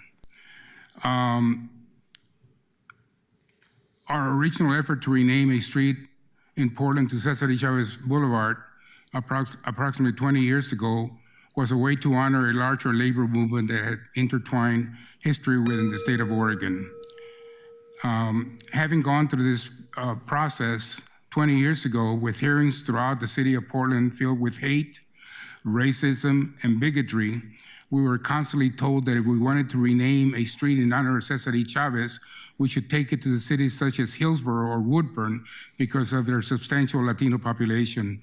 It was hurtful to see how such a supposedly progressive city as Portland, Oregon, could not want to adhere to the values that it claims to believe in. I'm glad that we're not going through the same process as 20 years ago. We're grateful to the coalitions that are in support of our renaming effort to Campesinos Boulevard. I also want to recognize the overwhelming support that we have received from the mayor and the city council in our renaming effort. In conclusion, I believe that this renaming effort is especially crucial now at a time when our immigrant communities feel the most threatened, and that as a city, our values should reflect an appreciation and commitment to the protection of our most vulnerable communities. For a city like Portland that is presently advocating for its immigrant communities through marches and protests, similar to those across the country, the renaming effort proudly reflects a conviction to these values. Thank you very much. Thank you, Mr. Montes, and please feel free to submit your written testimony to the clerk as well. Thank you so much for being here. Once more for Corey McGinnis. All right, let's move on to Serena Cruz, Tom Potter, Sophie Cherlick Rittenbaum, Kelly Warner. Sophie will join us online momentarily. Welcome, distinguished guests. We're happy to see you. Should I go? Okay. Good morning, Public Works Committee Chair Clark, Vice Chair Smith, committee members Canal, Koyama Lane, and Green. My name is Serena Cruz, and I thank you for the opportunity to provide testimony on this item. And I want to express the gratitude of the committee and its leadership for Vice Chair Smith for introducing this item and her leadership on this matter. I also want to thank the community leaders for their tremendous leadership today. It's an honor to be here. I come to this testimony with a personal connection that runs deep. I was raised on stories of the farm worker movement. My maternal grandmother marched with pride for worker rights. When my father was young, he migrated between California's Central Valley and San Diego following the crops. My parents instilled in me a deep pride where I came from and a lifelong commitment to farm worker rights. The New York Times investigation confirmed what survivors have long known, have long carried in silence, that Chavez abused multiple women and girls, including children. Dolores Huerta, his co-founder, said she kept the secret for decades to protect the movement. We owe it to her and to every survivor to act. La Causa was never about one man, it was about the campesinos, the workers in the fields, the families like mine who followed the harvest, the families who organized and sacrificed. Naming this Boulevard Campesinos doesn't diminish the movement, it honors the true authors. Finally, I want to name the moment that we are in. At a time when Latinx and immigrant communities are being targeted by the federal government, naming a major Portland corridor Campesinos Boulevard is more than corrective, it is a declaration. It says, Portland sees you. Portland stands with you. I urge you to pass this ordinance, and again, thank you. Thank you, Serena. Mayor Potter. My name is Tom Potter, former city employee and a resident of Portland, a glad and a proud resident of Portland. And I think we have another opportunity today to increase our standing. I was looking around the United States on my magic phone about other cities and have they done anything similar? I was unable to find any. And considering what's going on nationally in terms of the treatment of farm workers and other Latinos, I think this is a really appropriate thing for Portland to do, to rename Chavez Boulevard to Campesinos so that we recognize their effort. I don't think there is a dining table in the United States that has not had food placed on it by our farm workers. And I think we owe them much, but we have not recognized them. and they get very little credit for the things that they do on a daily basis. Driving down through California and Arizona, I've seen the farm workers. And on hot days, I was driving by and I was thinking, wow, these folks are out there all the time doing the job. And it made me appreciate them even more, knowing that in times of difficulty, that they're there for us, for our country, to ensure that we have sufficient food and supplies. They're a great organization, and I think this is a very appropriate thing for this city council to do. I appreciate your attention. I appreciate your involvement, and I would even appreciate even more your vote yes. Thank you. Okay. Thank you, Mayor Potter. Next, we have Sophie online. Sophie, you're welcome to unmute and begin your testimony when you're ready. Hi, my name is Sophie, and I would like to thank the other testifiers before me who all articulated what I'm going to try to say much more eloquently than I will. To change the name from Cesar A. Chavez Boulevard to 39th is erasure, and it sends a clear message in this time of ethnic cleansing of Latino communities in this country that they don't matter, and the city of Portland is happy to sweep this under the rug.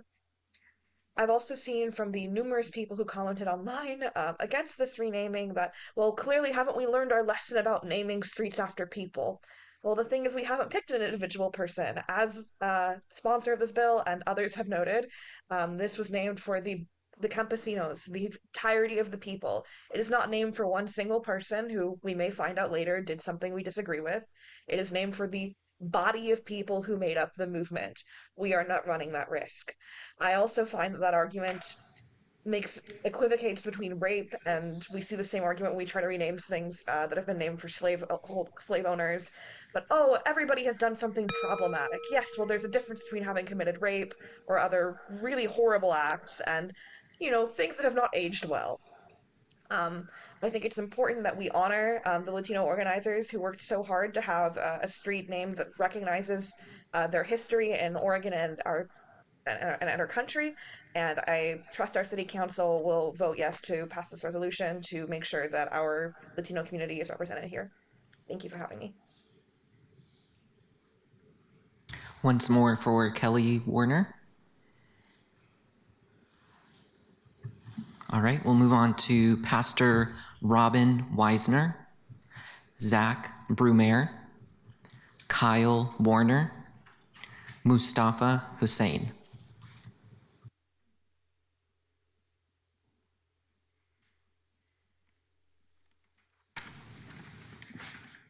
Welcome. Pardon? Hello, counselors. My name is Kyle Warner. I own a home and live on Northeast Cesar E. Chavez Boulevard.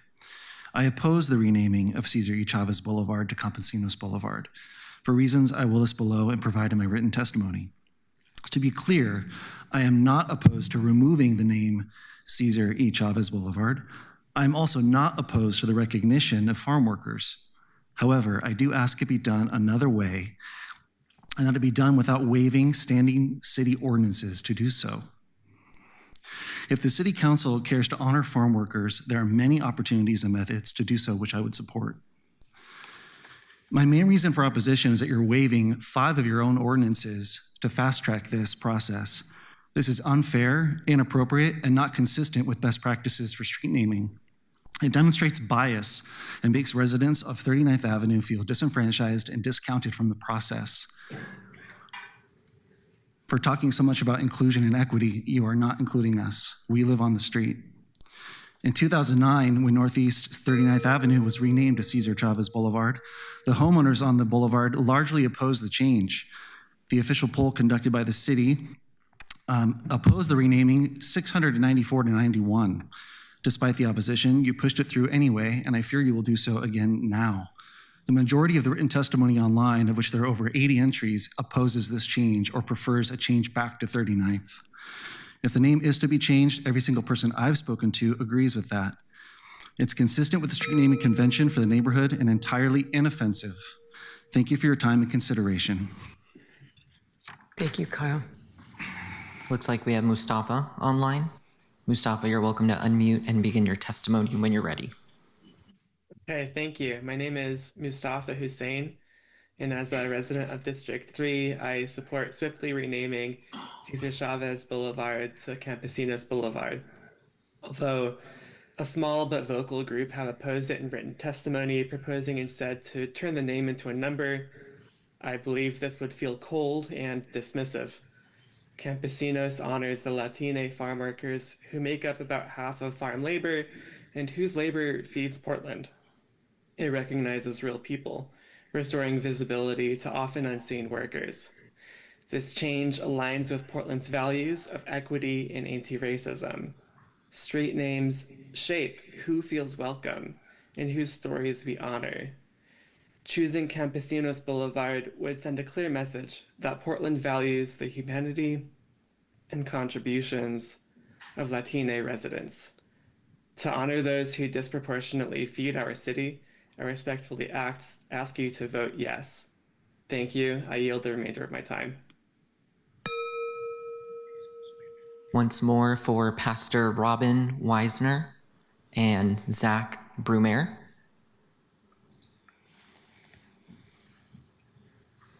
All right, we'll move on to Jerry Hansen, Irma Linda Castillo. And Jerry will join us in just a couple seconds. Welcome.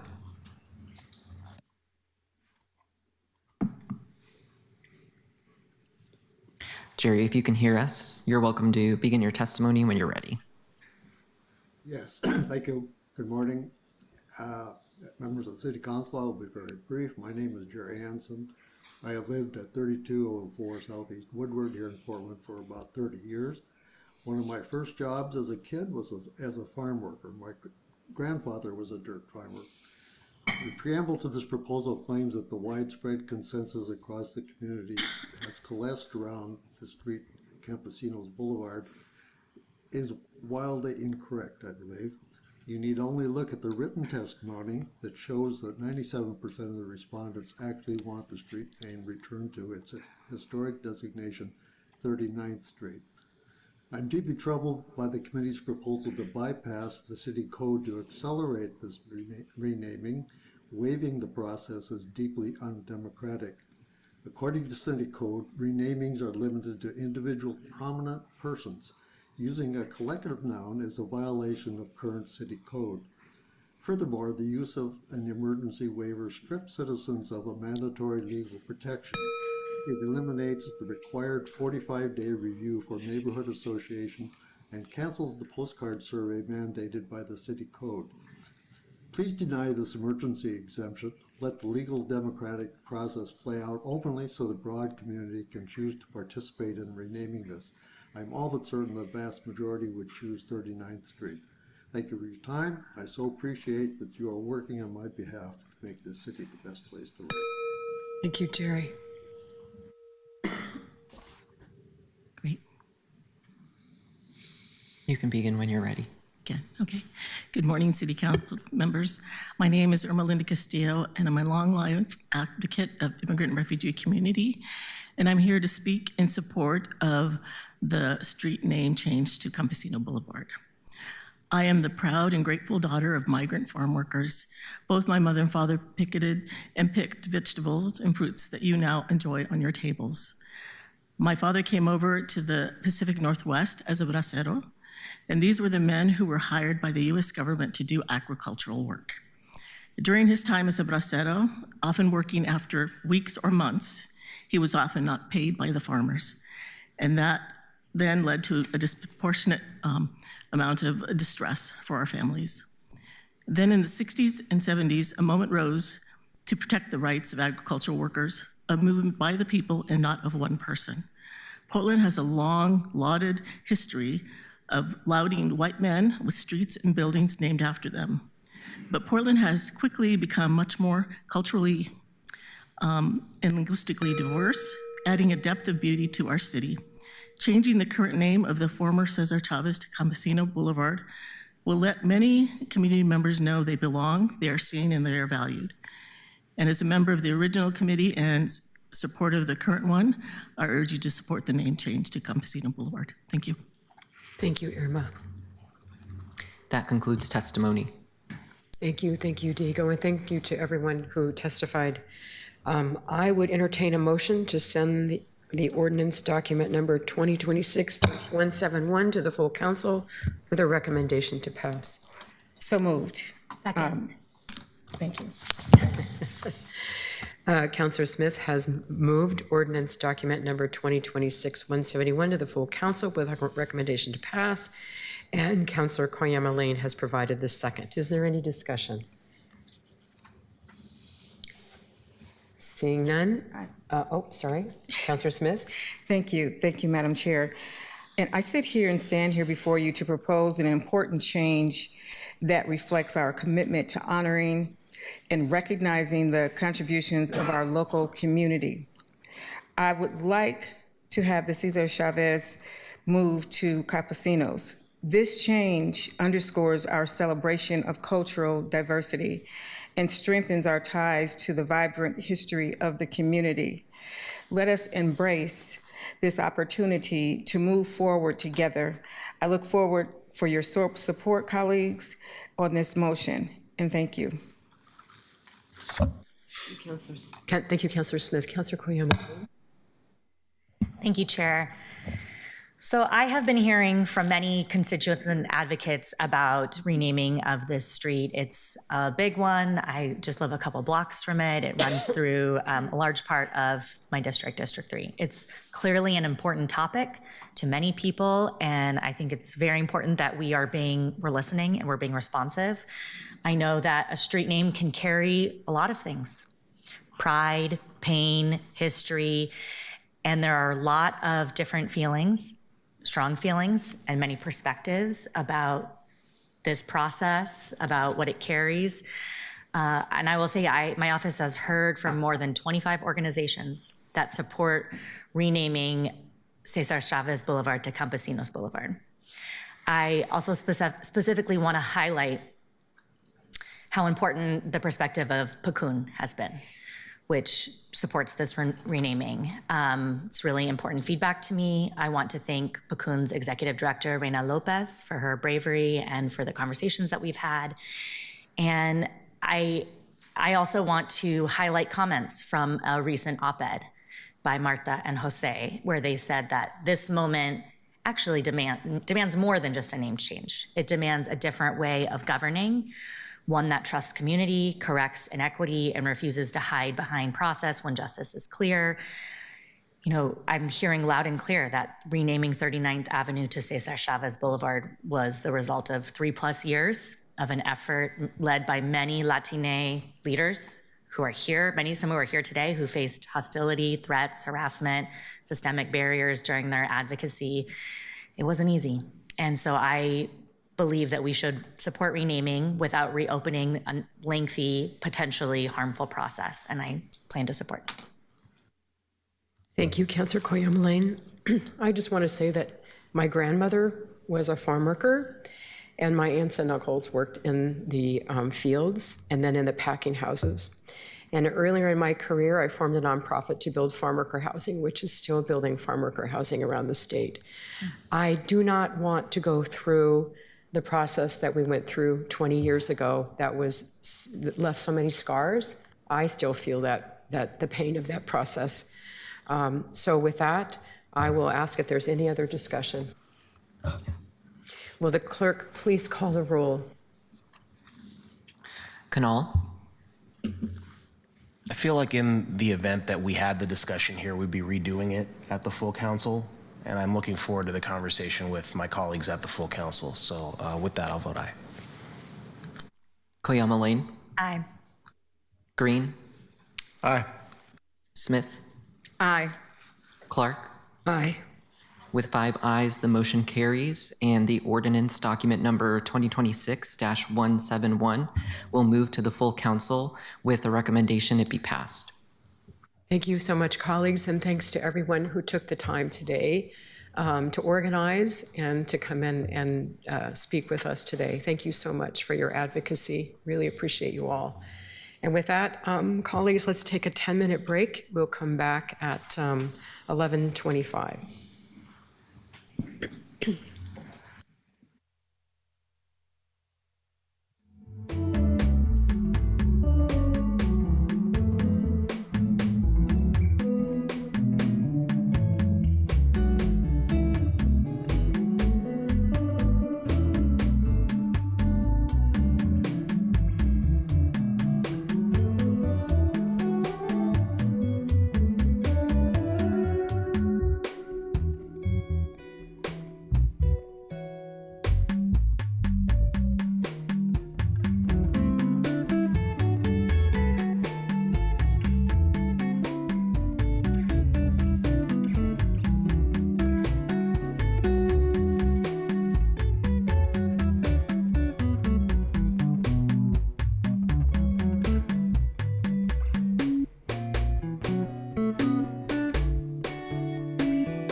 I think it was great.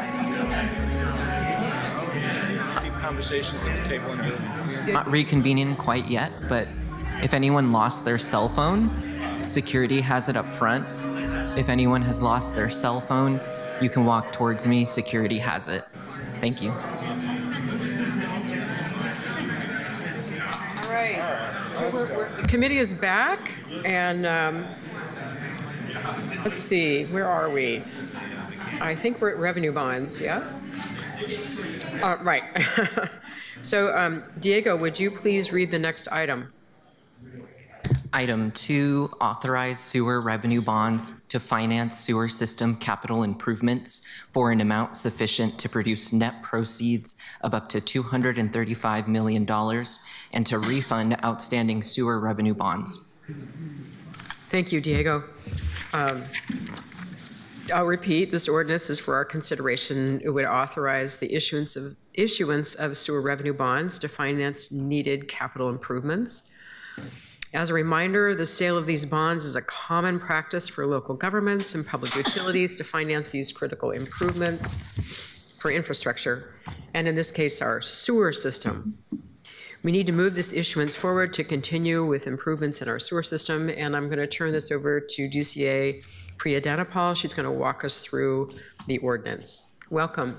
Good morning, Vice President Clark and members of the Public Works Committee. For the record, I'm Priya Dhanapal, Deputy City Administrator for Public Works, and today I'm joined with City of Portland's Debt Manager, Matt Gierark, and we also have Portland Utilities Director, Ting Lu, in the audience. Our presentation today will focus on a high-level overview of the proposed sewer revenue bond authorization ordinance, and I will also be grounding us in the infrastructure and capital investment needs it is intended to support. Next slide, please.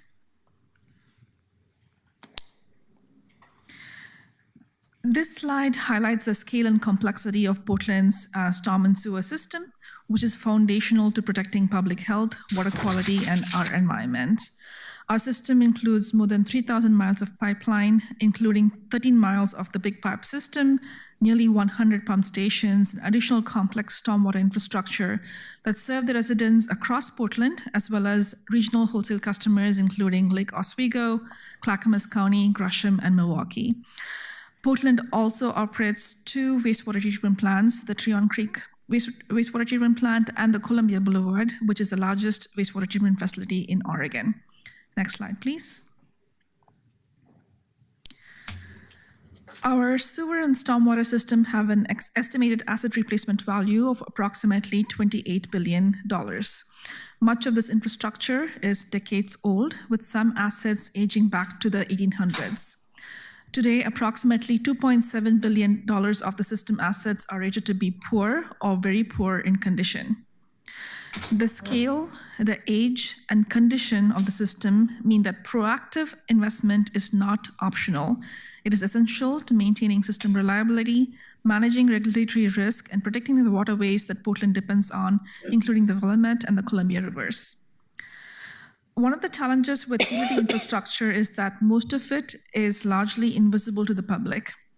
Unlike roads and parks or other visible public assets that residents interact with daily, these systems are typically underground or out of sight and often receive public attention during failure or emergencies that could result in regulatory incompliance or public safety hazards such as sewer overflows, sinkholes, landslides, flooding, or even basement backups. And even within the utility infrastructure, wastewater and stormwater systems can receive less visibility and public attention than drinking water systems, despite being equally critical to public health and environmental protection. As Councillor Canal noted in a previous council discussion, BES carries significant deferred maintenance at approximately $6.7 billion. And that's the highest among the Portland's public works bureaus and nearly half of the total deferred maintenance in public works service area. Next slide, please. This slide reflects the scale of planned capital investment for Portland's storm and sewer system over the next 5 years, which is approximately $910 million. The Bureau is intentionally managing the pace of spending using a risk management approach while balancing affordability over time. While $910 million over 5 years seem like a significant number, it also illustrates the scale of reinvestment gap facing the system. BES is currently reinvesting approximately 0.65% of the total system asset value annually based on revenue capacity.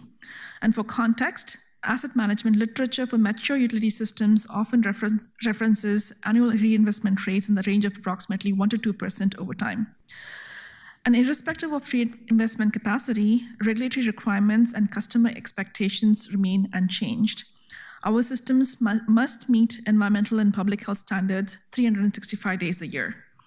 Our teams continue meeting those standards while managing aging infrastructure and constrained resources.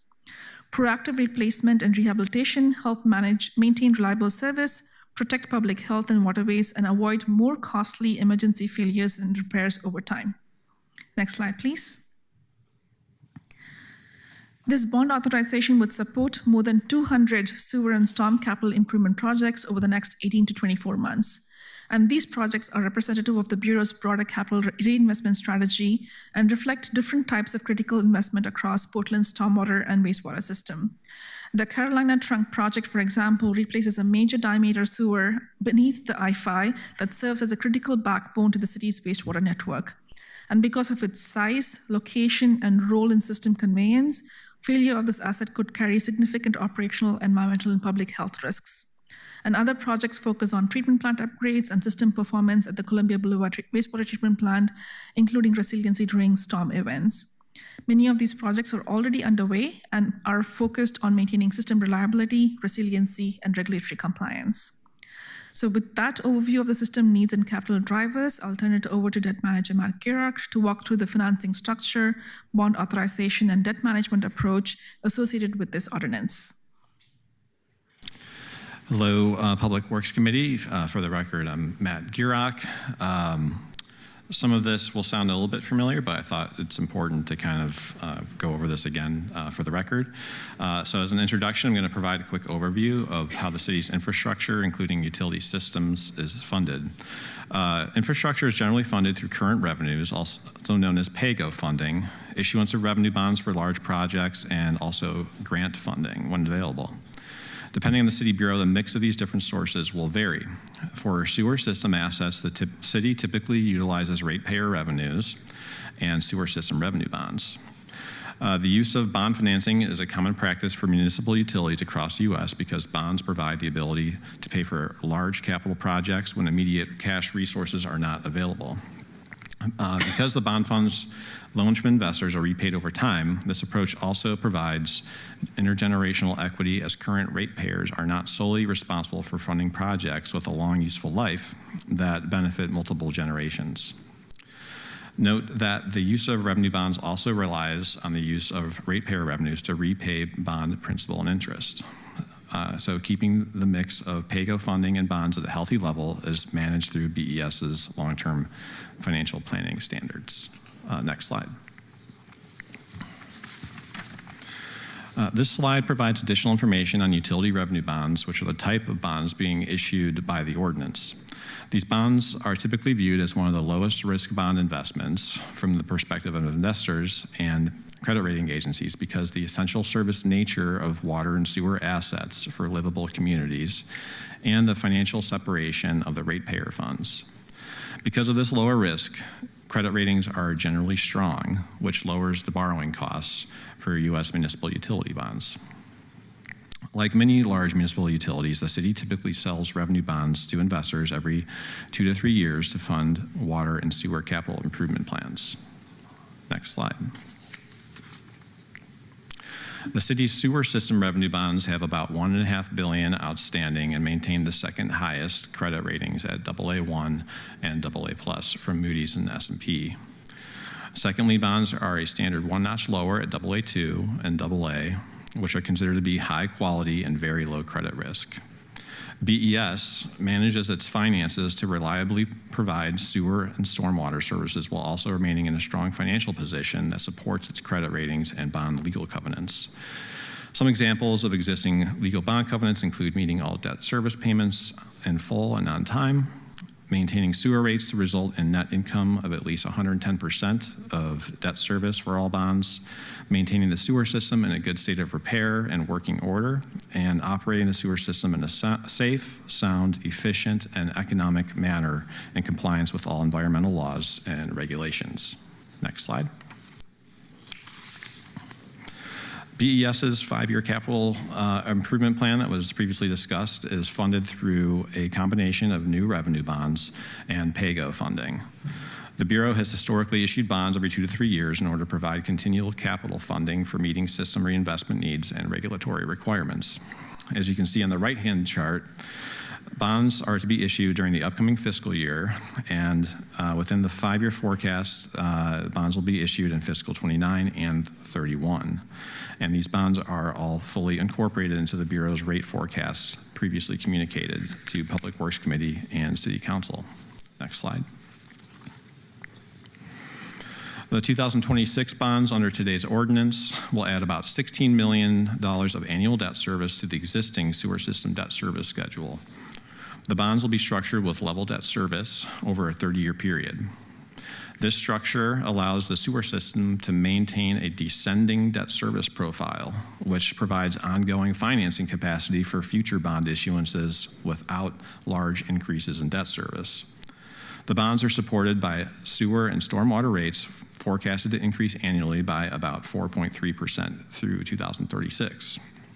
With the issuance of the bonds, the sewer system debt service coverage is expected to remain around 1.5 times, which is considered strong by credit rating agencies. Next slide. We'll conclude with a brief summary of the upcoming issuance of the 26 sewer system revenue bonds. As mentioned by DCA Donapal, this authorization is a critical step of reducing the backlog of deferred capital renewal of the sewer system. This is a planned borrowing that continues the city's practice of periodically issuing sewer revenue bonds every 2 to 3 years. The bonds will provide $235 million of capital project funds and will meet all legal requirements for issuing additional bonds under the bond documents, as well as meet the Bureau's planning standards that are in place to maintain strong financial metrics. Additionally, subject to market conditions, in October, when we plan to sell the bonds, the borrowing will be accompanied by a refinancing of the Series 2018A bonds, which have about $143 million outstanding. Refunding these bonds at today's rates would generate total interest savings of about $16 million through 2038, which is equivalent to about $1.3 million annually. As a reminder, the issuance process will take about 12 weeks when we start, and we will keep the City Council updated as we get closer to publishing the official statement and selling the bonds. And from that, we'll open up for questions. Thank you both for the overview. Before I ask my colleagues for their input, I just wanted to say I'm really glad that you started out with asset management. And it's always shocking to me how far behind we are. I think it would be interesting for us to see what it would take for us to catch up, because we're just, pardon my use of this, but we're just treading water, dirty water in this case. But it would be very interesting to see what it would actually take to make a dent in that, what you call $6.7 billion backlog. It's really hard to get your head around that. I live near the Carolina pipe. It's a huge project underneath I-5. I watch it all the time. I drive by it all the time. I took a tour of it, and it's a remarkable project. It's like a symphony trying to organize all pieces of that. It's amazing. But I guess that's just one example of the kinds of things that we need to do all over the city to catch up with that $6.7 billion backlog. So this bond sale relatively looks kind of small, and I'm glad to hear that you're refunding or refinancing past issuances. I assume that's because you're getting a better interest rate now, right? So this is kind of almost, colleagues, a preview of asset management that we'll be getting probably in September. I think we're scheduled to get an update on the asset management plan. But this is a pretty major and important piece of that. So, Councilor Green, you have your hand up. Yeah, thank you, Chair Clark. Thanks for the presentation. I note that the interest rate, Matt, is 5.4%. It feels like that's a little higher than some of the ones that we've sort of been estimating recently. Are we seeing sort of an uptick in that market for yields? So there has been some increase in interest rates in the last week or so, but that's actually a cushioned rate. So there's an extra 100 basis points built into that rate. So we're looking at probably around 4.4 to 4.5% now. Okay. So yeah, to answer your question, that is cushioned purposefully to make sure that we're going to be able to stay within budget for planning purposes. That's great, and I think that's a really good practice. So the Series A bonds, the 2018 Series A's, what was the rate on those? The coupon, I don't know what the all-in borrowing rate was, but the coupon rate, which is what we are refunding, is 4.5% on those. All right. No, this is great. I don't love the backlog, but no one loves the backlog. Ditto everything the chair said. I want to put a plug in. I think this committee should do a tour of the wastewater treatment plant sometime. You know, sort of we have one scheduled for the water filtration, but we don't have one for sewer. kind of like, you know, source to sink kind of. And we can't tour everything in between, of course, but I would love to do that. The folks who work out there they're unsung heroes. So thank you. Councilor Green, have you been over to the Carolina Trunk? It's really complex. If you are on I-5, you see pieces of it. If you come down on Corbett, you see pieces of it. There on McAdam, there are pieces of it. And I drove by there today on McAdam, and the pipe is huge. It's an incredible project, and and it's a 90-year-old pipe, I believe, 90 years old. And if we hadn't gotten ahead of this, the threat of leakage in all the apartments and condos that it runs under next to I-5 would be a disaster. And I'm sure there are other disasters waiting to happen all over the city with old infrastructure, 90-year-old pipes, 100-year-old pipes. Councilor Koyama Lane. I was just going to say, Councilor Green, I got to go on a field trip for a day with the Water Bureau and see a lot in our district specifically to see kind of the different ways that water flows and some of the different facilities and meet different employees from water, sewer, and storm. Sounds fun. Well, we'll have to schedule something. If there aren't any other comments, Councilor Smith, sorry. Thank you. Thank you so much for this. Now, the ordinance says sewer revenues, including planned sewer rate increases, are projected to be sufficient to cover the new debt. What is the expected impact of this bond issuance on household sewer bills over the next 5 to 10 years, especially for low-income ratepayers? I can speak to the combined one, but if you're asking specifically for the sewer, I don't know if Director Liu would want to answer. Thank you.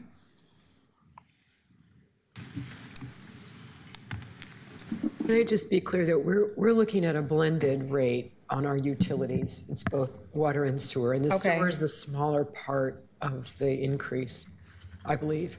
Yes, the combined one would result in about $10 per month. But if Director Liu, if you have the numbers for sewer, you're welcome to share, or we can get back to Councilor Smith for sewer in particular. Yeah, this is Ting Lu, Portland Public Utilities Director, to answer the questions.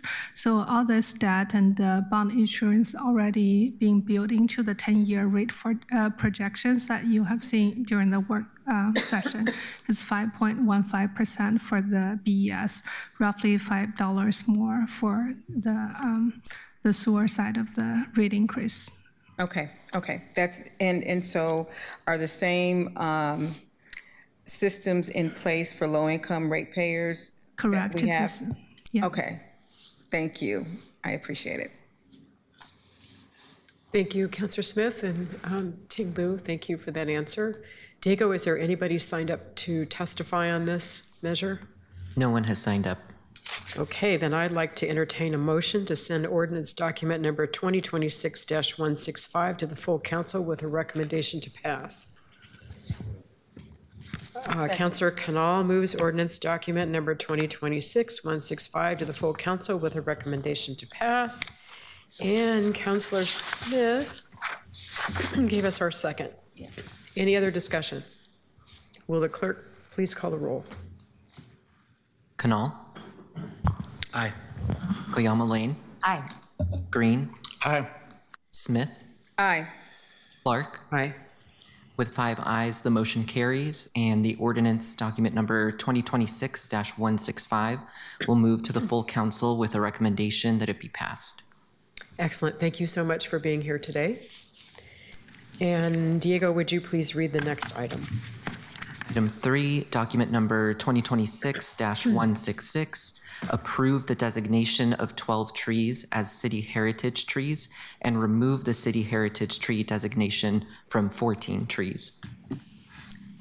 Great. We have the Parks and Rec here to tell us about the Heritage Tree Program and the proposal before us, which would be to add some trees on the list and remove some other trees. I'm looking forward to learning about this. So shall I hand this off to DCA Donna Paul to begin with? Thank you, Chair Clark and councilors. For the record, I'm Priya Dhanapal, Deputy City Administrator for Public Works. Portland Parks and Recreation's Tree Heritage Program protects trees formally recognized by council for their unique characteristics, and these trees can be significant because of their size, age, historic association, or horticultural significance. And because of their importance, the heritage trees receive the highest level of tree protection in the city. They must be preserved. Any work on the tree must be approved by permit, and there are penalties for removal, damage, or injury. These designations help preserve the most important elements of Portland's urban forest and community history. And today we are presenting an ordinance that would designate 12 additional heritage trees and remove the designation from 14 trees that have already been removed due to decline, failure, or public safety concerns. Next slide, please. Today's presentation will include a brief overview of the Heritage Tree Program, including the types of trees that may qualify for designation and the history of the program and the many people involved in supporting it. We will also walk through the nomination process and the specific recommendations before committee today. And with that, I'm pleased to turn it over to Interim Director of Portland Parks and Recreation, Sonia Szymanski. Okay, good morning. Sonia Szymanski, Portland Parks and Recreation. We're happy to close you out with this lighter fare. As you heard from DCA Donna Paul, heritage trees are very special trees in our city. And since the early 90s, City Council has been formally recognizing and designating them. They are interesting, they are awe-inspiring, and along with the outsized benefits they provide, cultural, social, economic, ecological, and environmental, they are part of our city's story. After they're designated by you, heritage trees get the special plaque that you probably are familiar with. They go into the database and they begin enjoying the protections that DCA Donna Paul described. Next slide. The Heritage Tree Program is administered by the Urban Forestry Division of Portland Parks and Recreation. Administration of the program includes, as DCA mentioned, coordinating volunteers, managing nominations, performing maintenance on heritage trees that are located either on city property or in the right-of-way, communication and liaising with property owners, and working closely with city tree inspectors who are now in Portland Permitting and Development to monitor work on or around those trees to keep them safe. The program depends on collaboration across work groups, across bureaus, and with the community, which includes volunteers, the Urban Forestry Commission, which you'll be hearing more about Thursday, property owners, city staff across the city, community members, and you. Next slide. Listings and delistings are approved typically annually by ordinance. Per city code, the proposal is formally recommended to you by the Urban Forestry Commission following a lot of work, mostly by city staff and with volunteers. Next slide. And this cool graphic shows you that process in action looks like. So first, nominations are accepted year-round anytime by email, mail, online form, or presumably phone call or visit, with each annual cycle ending May 1st. Staff then collect the information, verify everything is complete, including, where applicable, property owner consent, and screen out ineligible trees. Next, we have trained heritage tree volunteers who evaluate the nominations using a rubric we've developed which determines whether the trees meet our designation criteria and program goals. And I should mention that my colleague Jeff Ramsey is here from the Urban Forestry team to tell you anything you want to know about the program when I wrap up. Next, evaluations are returned to urban forestry, where staff compile a short list based on recommendations. We do our own site visits to verify conditions, make sure trees have room to grow, make sure they're going to remain compatible with other infrastructure, and make sure that we've got accurate ownership records. For historically significant trees, we screen references to ensure credibility and alignment with program goals. And out of all of this, we get an even shorter list of nominations, which go through a series of internal stage gates. They are reviewed and approved by park managers, urban forestry managers, PP&D tree inspectors, and then a final list is shared with the city forester for review and sign off, from where it advances to the Urban Forestry Commission and now to you. Priscilla, I skipped an animation step, I think. So after all of that, that brings us to today, where we have a list of nominees presented by the Urban Forestry Commission to you for your consideration. Lastly, and subsequent to today, City Council will be asked to officially designate the new trees via ordinance, as well as to delist. This is a complex process, but we think it checks all the boxes for review and consideration before things come to you. Next slide, please. Okay, we have a list of trees to be designated, followed by a list of trees to be delisted. Then we'll look at a couple of maps, and that will conclude our presentation. This year, we're recommending 12 trees for designation. They are impressive, and they are gems in their neighborhoods. They also advance our goals to ensure every neighborhood has a heritage tree and that our heritage stories represent every community. I'm going to call out a few, I think 3, notable trees on this list. First, we have yellow buckeye, which will bring the first heritage tree to Woodlawn. We have an eastern white oak, not an Oregon white oak, in Laurelhurst Park, that's tall and expansive and is an unusual species in our city. And finally, we have, maybe you could see it out the window, giant sequoia in Lonsdale Square Park, which is just a block from here. I understand it has a very unusual form for the species, and that it's got interestingly different heritage story than what we already have in the program. It was planted in the early part of the 20th century, and you can see it in site photos taken in the 1930s and 40s. We know that Lonsdale is a high-profile and long-standing civic space, hosting many decades of protests, rallies, celebrations, memorials, and public dialogue. This tree meets, and I think exceeds, the heritage tree requirements of significance to Portland's history and our program goal of representing diverse heritage stories. Next slide. Our request today also recommends removal of designation for these 14 trees due to either severe decline, death, or risk to public safety. These trees were removed over the last 2 years. You may remember, and I would say most notably, heritage tree number 1, an American elm, was removed in 2024 due to severe storm damage and decline. Trees located in the right-of-way are removed by the city, and trees located on private property are removed by the property owner. You might also notice that this list drops off the end of the slide. It's longer than the proposed new tree designations. By design, there are many very mature trees in this program, which means that they are going to get to the end of their life at one point. And because of the timeline of establishment and development of this program, we have a large number of trees getting older each year. At the same time, and also by design, it is getting harder to become a heritage tree. Trees recommended must meet very high standards before they move to the Urban Forestry Commission and to you. As this program has evolved in the last 33 years, standards have been refined to ensure heritage trees can live long lives in the program, and we have therefore a narrower chute for proposed new trees to come through. Next slide.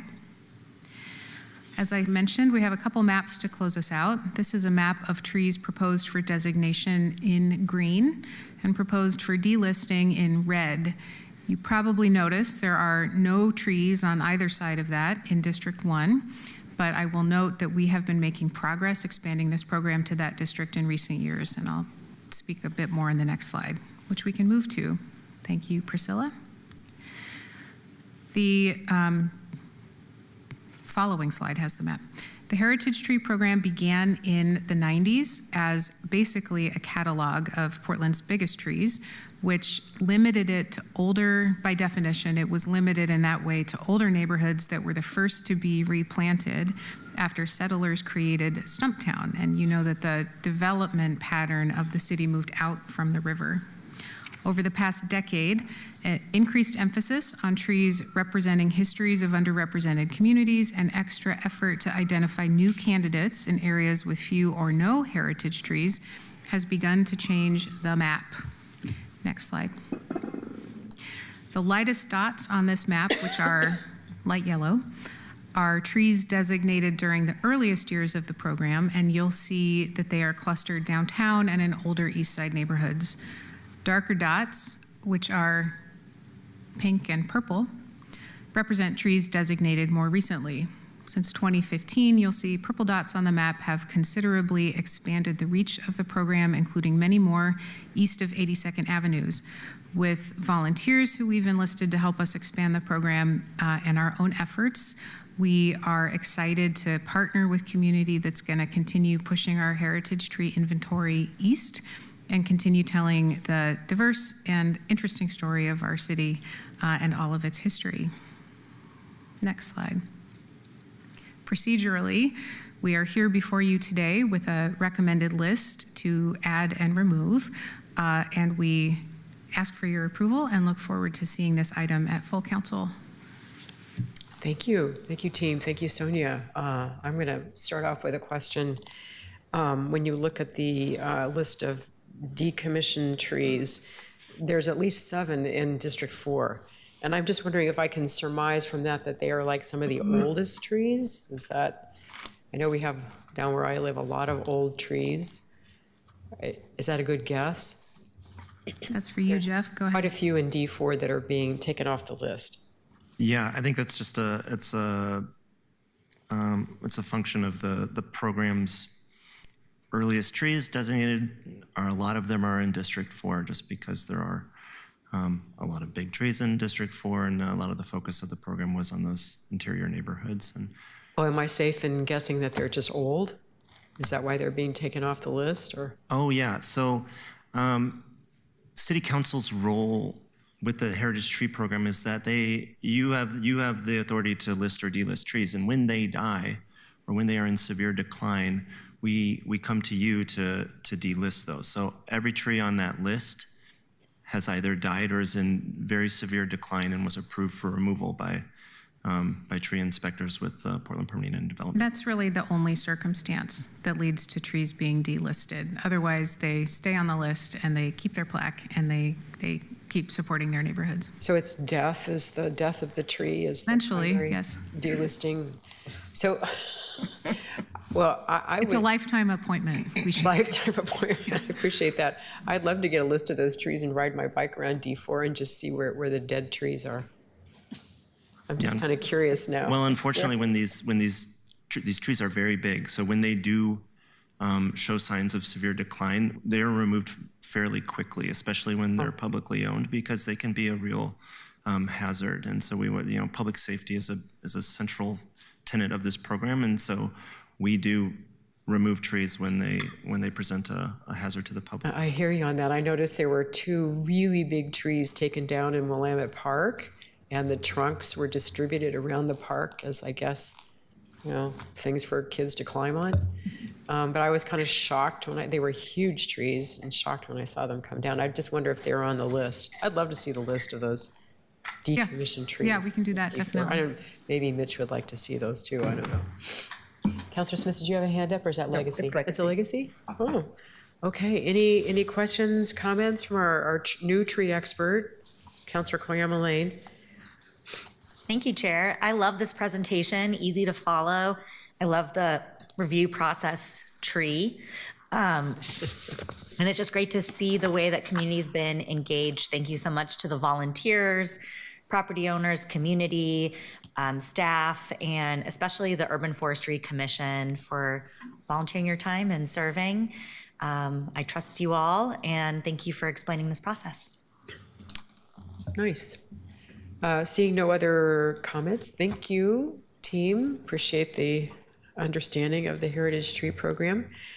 So I would, is that another noise? I would like to entertain a motion to send the ordinance document number 2026-166 to the full council with a recommendation to pass. So moved. Second. Okay. Councillor Mitch Green moves ordinance document number 2026-166 to the full council with a recommendation to pass. And it was seconded by Councillor Koyama Lane. Without any other discussion, seeing none, will the clerk please call the roll? Canal. Thank you. Aye. Koyama Lane. Aye. Green.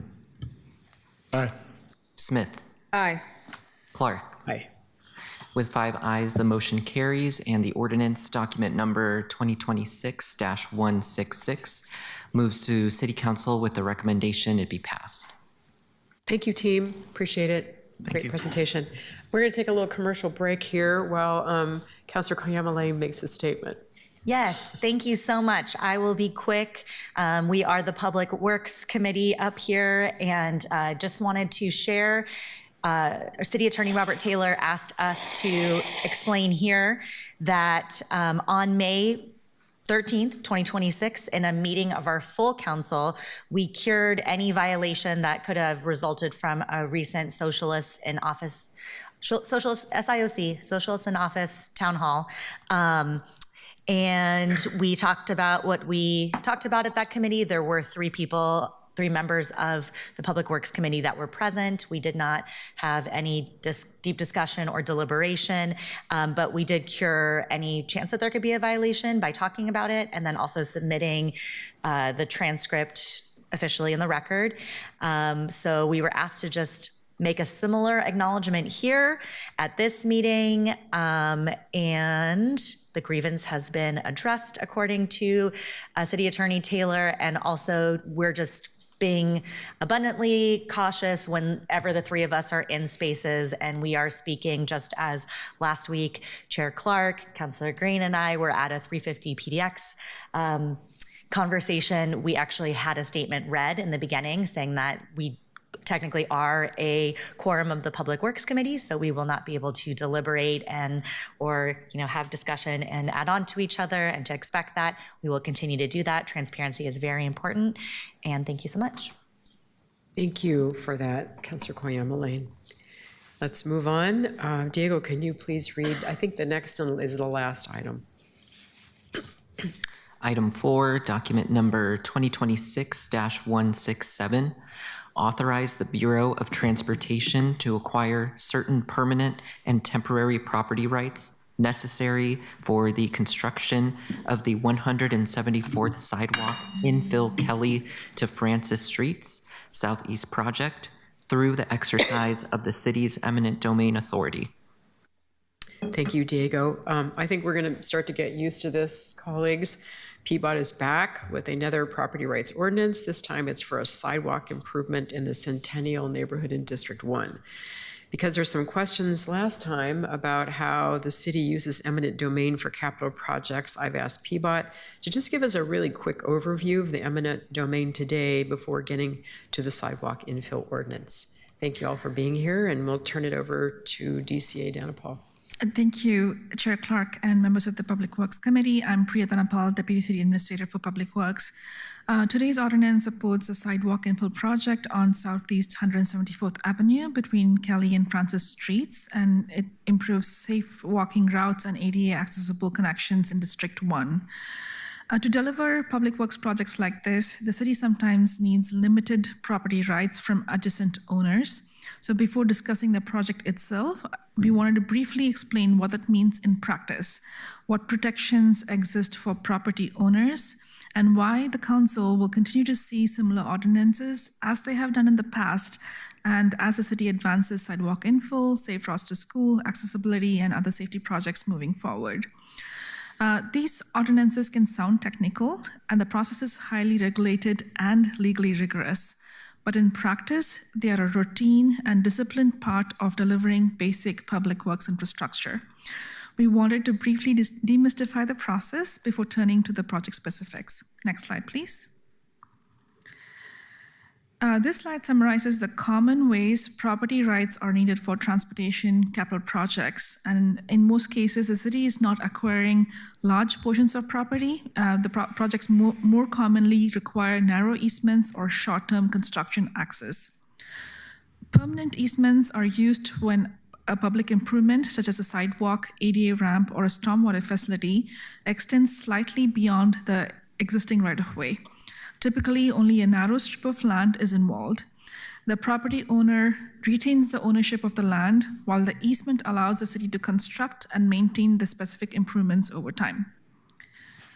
Temporary construction easements are short-term, typically lasting up to 2 years, 2 to 3 years-ish. And though the actual work within the easement often takes only weeks or months. These temporary easements expire once construction is complete. They provide our crews limited access needed to safely complete works adjacent to the public right-of-way, such as tying a new sidewalk to an existing driveway. In both cases, the city is required by law to offer just compensation. If a property owner disagrees with the city's opinion of just compensation, that is addressed through dialogue, and typically it results in a settlement. The goal of the process is to clearly identify the rights needed, notify affected property owners, provide just compensation, and follow the required legal safeguards. In a vast majority of the cases, the easements are acquired through negotiation, and formal condemnation is rare, and it requires additional legal steps beyond the ordinance, and it's pursued only as a last resort when good faith negotiation has not produced agreement. And with that context, I'll turn it over to David McEldowney, manager of PBOT's Real Property Services Division, to walk through the process in more detail and explain how it applies to the Southeast 174th project. Over to you, David. Welcome, David. Thank you, DCA. Yes, David McEldowney with PBOT. I'll go to the next slide. I wanted to, actually, let me get something off my screen here really quickly. There. I wanted to cover a few common eminent domain terms that you may have heard. The first is just compensation, and that describes the fair market value of the property rights or any damages associated with the remainder properties due to the city's project. Eminent domain is the authority that the council conveys for these projects, and allows a government agency to acquire private property rights. This is governed by local, state, and federal laws. And there's notification periods and a lot of guardrails for government agencies as they go through eminent domain. On the other hand, condemnation is the process that a government agency would go through if negotiations were unsuccessful. Or sometimes they're not even possible because you might have probate issues, or you may have bankruptcy issues, or you cannot find a property owner, things like that. Go to the next slide. I'm going to try to go to the next slide here. There we go. Requirements for eminent domain. Eminent domain has to have a public benefit. So when you look at the ordinances that will follow here today or at other times in the future, you'll notice that we talk about the necessity and the purpose of that project. And that ordinance that council would pass is presumptive evidence of the public necessity. And the next two, federal funding and non-federally funded projects, regardless of whichever one it is, both of those require council to adopt the ordinance prior to the initiation of negotiations. And I will move on from there. And the next step in the process is kind of the exploration, where project managers, such as Abra sitting here, they will hold public meetings in the early phases of the project. to engage the community, refine the scope and design of the project. From there, designers will identify the needs of the project and the easements associated with those needs. And surveyors will go out and survey the property rights and write the legal descriptions and exhibit maps that you would see attached to the ordinance package. From there, after these private property rights have been identified, the right-of-way project manager, such as Heather here, would send out a general information notice to the property owners via certified mail describing what the project is and what the needed property rights are. From there, PBOT files an ordinance with council that outlines the necessity and purpose for this, the needed property rights, and that they are planned and located in a manner which will be most compatible with the greatest public good and least private injury. I think that bears repeating: the greatest public good and least private injury. PBOT sends notices to the property owner, notifying them of the time, date, and place of the council hearing.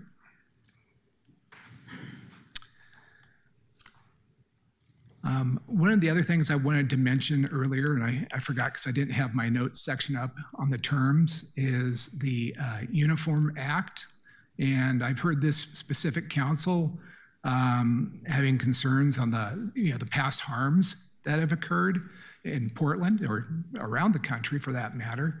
That Uniform Act was adopted in 1970 by the federal government, and it protects property owners and ensures consistency. And most of the items that we look at here in the city when we think about those past harms are things that all occurred before that. I also want to let you know that as a requirement for onboarding for my staff, I have every staff member watch OPB special local colors, so they really have an understanding whether they grew up here or they came from Florida or New York or wherever it's from. They have a good understanding of the history of Portland. So I'd be remiss if I didn't mention that. To continue on with the process, we have an appraisal phase that occurs next, and property owners will receive notifications in case they want to spruce up their property or anything else. If they want to accompany the appraiser, they have that opportunity. PBOT uses the appraisal to inform just compensation, and that then property owners receive an offer benefit packet from us via certified mail or in person. And that starts the actual negotiation process. Well, federal law only requires 30 days of a negotiation period. Oregon law requires 40 days. So that is our minimum amount that we would ever have. However, if a project's schedule is conducive to it, we prefer not to do anything that fast. We will extend it out and make sure that we have the proper amount of time to negotiate with property owners. If they want to get their own appraisal, they have that time. We try not to rush that if it's possible. And then if the parties can't reach a settlement, we typically offer mediation as another form of resolution. And then I just wanted to give you some statistics. I've been here 20 years at PBOT as the right-of-way acquisition supervisor and now as the division manager. I've been keeping stats for a while. In the last 15 years, we've acquired more than 2,500 easements through successful negotiation. Only 2 of those files actually ended up at mediation. And we have had 0 trials to acquire property. And with that, I'm going to leave you with some quotes from the Uniform Act that I mentioned earlier. And I would be happy to answer any questions that you may have before we proceed on to the presentation for the project. Thank you, David. Do I see a legacy hand up there? It's a great overview. I appreciate it. Thank you.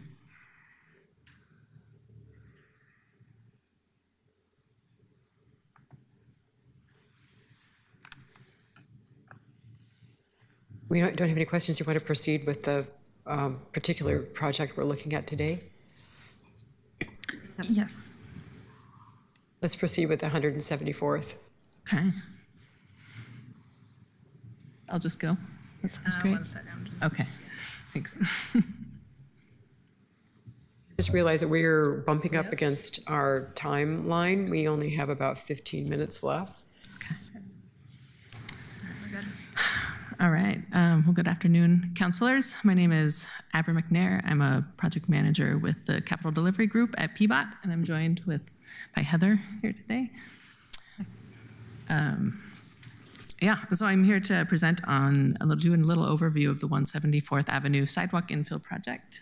Will you bump back one more? That's great. You can go to the next one too. Okay. So just a project area overview of where this project is taking place. It's on 174th Avenue between Southeast Kelly and Francis Streets. It's in the Centennial School District and in the Centennial neighborhood. It's the corridor here on 174th is fairly busy, 8,000 vehicles per day, and 85% or more of drivers, or 85% of drivers are going 35 or 34 miles per hour or less. That's the prevailing speed in that corridor. There's 3 nearby schools that this kind of serves as they're either adjacent to Southeast 174th Avenue or have crossing points to access them. That's the middle school, high school in Centennial, and Powell Butte Elementary School. And there's also Lynchwood Park and a community garden that's just south of that park there as well. This is in between Division Street and Powell Boulevard. That's next slide, please.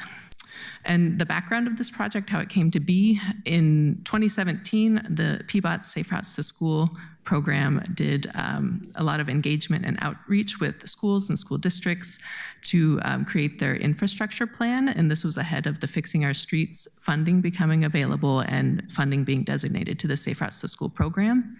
Also advocacy from the Centennial School District and Powell Butte Elementary specifically. The goals of this project are to create safe and comfortable walk and bike connections to Powell Butte Elementary, improve crossings and access to those other 2 schools, the middle school, the high school, and improve pedestrian connections for the neighborhood streets that connect into 174th. So if you live off 174th, you'll be able to walk and connect to those schools or other facilities. Thanks, next slide. The design elements of this project are to have it's a 10-foot wide concrete sidewalk, or could also be called a multi-use path because there are facilities, like it's wide enough that there can be facilities and markings for walking and biking. It's on the west side of 174th, which is in the the Portland city boundaries. There will be a 3-foot furnishing zone with street trees, and then 3 new marked crossings, one at Hague Drive, one right in between Powell Butte Elementary and the high school, which connects to a path that goes through the fields there, and another at the south end at Marie Street. And those help connect to those other schools. And then there are also new stormwater facilities up at the northern end of that project. And there's an existing sidewalk that is in front of Powell Butte Elementary at this point. We're going to keep that existing sidewalk in place, and in order to maintain that consistent bike access, would put buffered bike lanes in that section. This project was funded in part by an ODOT Safe Routes to School infrastructure grant, and we applied for that grant back in 2022. We're awarded the funds in 2023. And the local match for this project came from previously dedicated funds for safety and infrastructure projects to specifically access East Portland schools. So that's on PBOT's end. So it's about a $2.3 million budget with construction planned in 2027. And outreach and engagement that's happened on this project, it's been presented in various ways with other PBOT projects in front of the Centennial Neighborhood Association, East Portland Chamber of Commerce. We've tabled at different events like the East County Community Resiliency Fair. We've been on a Centennial Safe Routes to School walk and have done a couple of events at Powell Butte Elementary, and have worked and had meetings specifically with the Powell Butte Elementary leadership, Centennial transportation staff, and their school district staff. So I've had specific meetings talking about design and sharing and getting feedback there with those. And I should mention also that Powell Butte and Centennial both worked with with us specifically on the grant application for this project. And for all property owners, especially those directly impacted by this project, have received letters as far back from 2024, other specific letters like with design layouts in 2025, and then we've also done door knocks and have connected with people directly, like if they hadn't reached out to us after receiving the letters. I've had phone calls and emails talking about specifics of things that would happen on in front of or on someone's property. And coming up in the future, we'll have those property owner negotiations like Dave mentioned, and neighborhood, school, and communications and events. Like this Friday, I'm going to the Centennial Bike Fair at Park Lane Elementary. Like we're just continuing to share about the project with people living in the area, email newsletters, lawn signs, and direct mail to folks. Yeah, and that's my wrap up on that presentation. I'll pass it to Heather, and also just want to like put a plug for the expertise and incredible work that our right-of-way team does, and how like grateful I am to get to work with them. It's a really cool team. So, Thanks, Deborah. Thanks. Hi, I'm Heather Byers, right-of-way agent with PBOT. I'll try to go through this quickly. So we're seeking authority to begin negotiations and make offers of just compensation for the easements required for this project. If we're unable to reach an agreement, we may proceed with condemnation, but as Dave outlined, that's a last resort. We strive to get an agreement with owners. We need easements from 15 properties, including 6 permanent and 15 temporary easements. Permanent easements will allow us to build ADA compliant sidewalks, signal infrastructure, safe pedestrian spaces, and temporary easements provide that room for construction to occur. Affected property owners have been notified by mail of the city's intent in today's meeting, and will be notified via certified mail of the council hearing. I just have a couple slides just outlining it. So this is a slide showing the locations of each property, their zoning, and the square footage that is needed from them. Here is an overview. It's just an aerial with a rough diagram of where the easements are occurring. So you can see that they're located along the frontages of these properties. The red indicates permanent and yellow indicates temporary. So this is just to show you, I know we send out like the legals and exhibits that don't have an aerial image. So this is to show you the impact. This is the largest easement on this project, and it just shows you the red is the permanent area and the yellow is the temporary. Just to give you a good image of kind of what these easements look like and that they're along the frontages of these properties. That's all I have. So if you have any questions, we're happy to answer. Well, thank you for the presentation. I think one of my takeaways on this is that that's a lot of work that goes into not a very big project. I mean, maybe from your perspective, it's a big project, but it's so much detail and so many property owners and so many little teeny pieces of property. And then there's the stormwater complication and the ADA piece, and it adds up to 2 million something. It's kind of amazing when you know people on the street just think, oh, just lay down some concrete. It's not that easy. And it gives us a much better appreciation, I think, of why it takes so long in some cases to get sidewalks built. It's a arduous process. Just this is a very helpful in understanding that, I think. Colleagues, does anybody have any questions or comments? That's a legacy hand. Okay. Well, thank you so much for the background on eminent domain and this project. I don't mean to cut you short, but it's very helpful to see all the work that went into it and what it costs just to build a small strip of sidewalk. Much needed, I must say, and how long it takes. So Diego, is there anybody signed up to testify on this? No one has signed up. Okay, colleagues, no other questions, comments? Then I'd like to entertain a motion to send ordinance document number 2026-167 to the full council with a recommendation to pass. Second. Councilor Canal moves ordinance document number 2026-167 to the full council with a recommendation to pass. It was seconded by Councilor Smith. Seeing no discussion, will the clerk please call the roll? Canal. Aye. Koyama Lane. Aye. Green. Aye. Smith. Aye. Clark. Aye. With 5 ayes, the motion carries, and the ordinance, document number 2026-167, moves to the full council with a recommendation it be passed. Terrific. Thank you all for hanging out with us. Thank you. Appreciate your work. So, colleagues, wow, look at, we have 3 minutes left. Anybody want to talk about anything?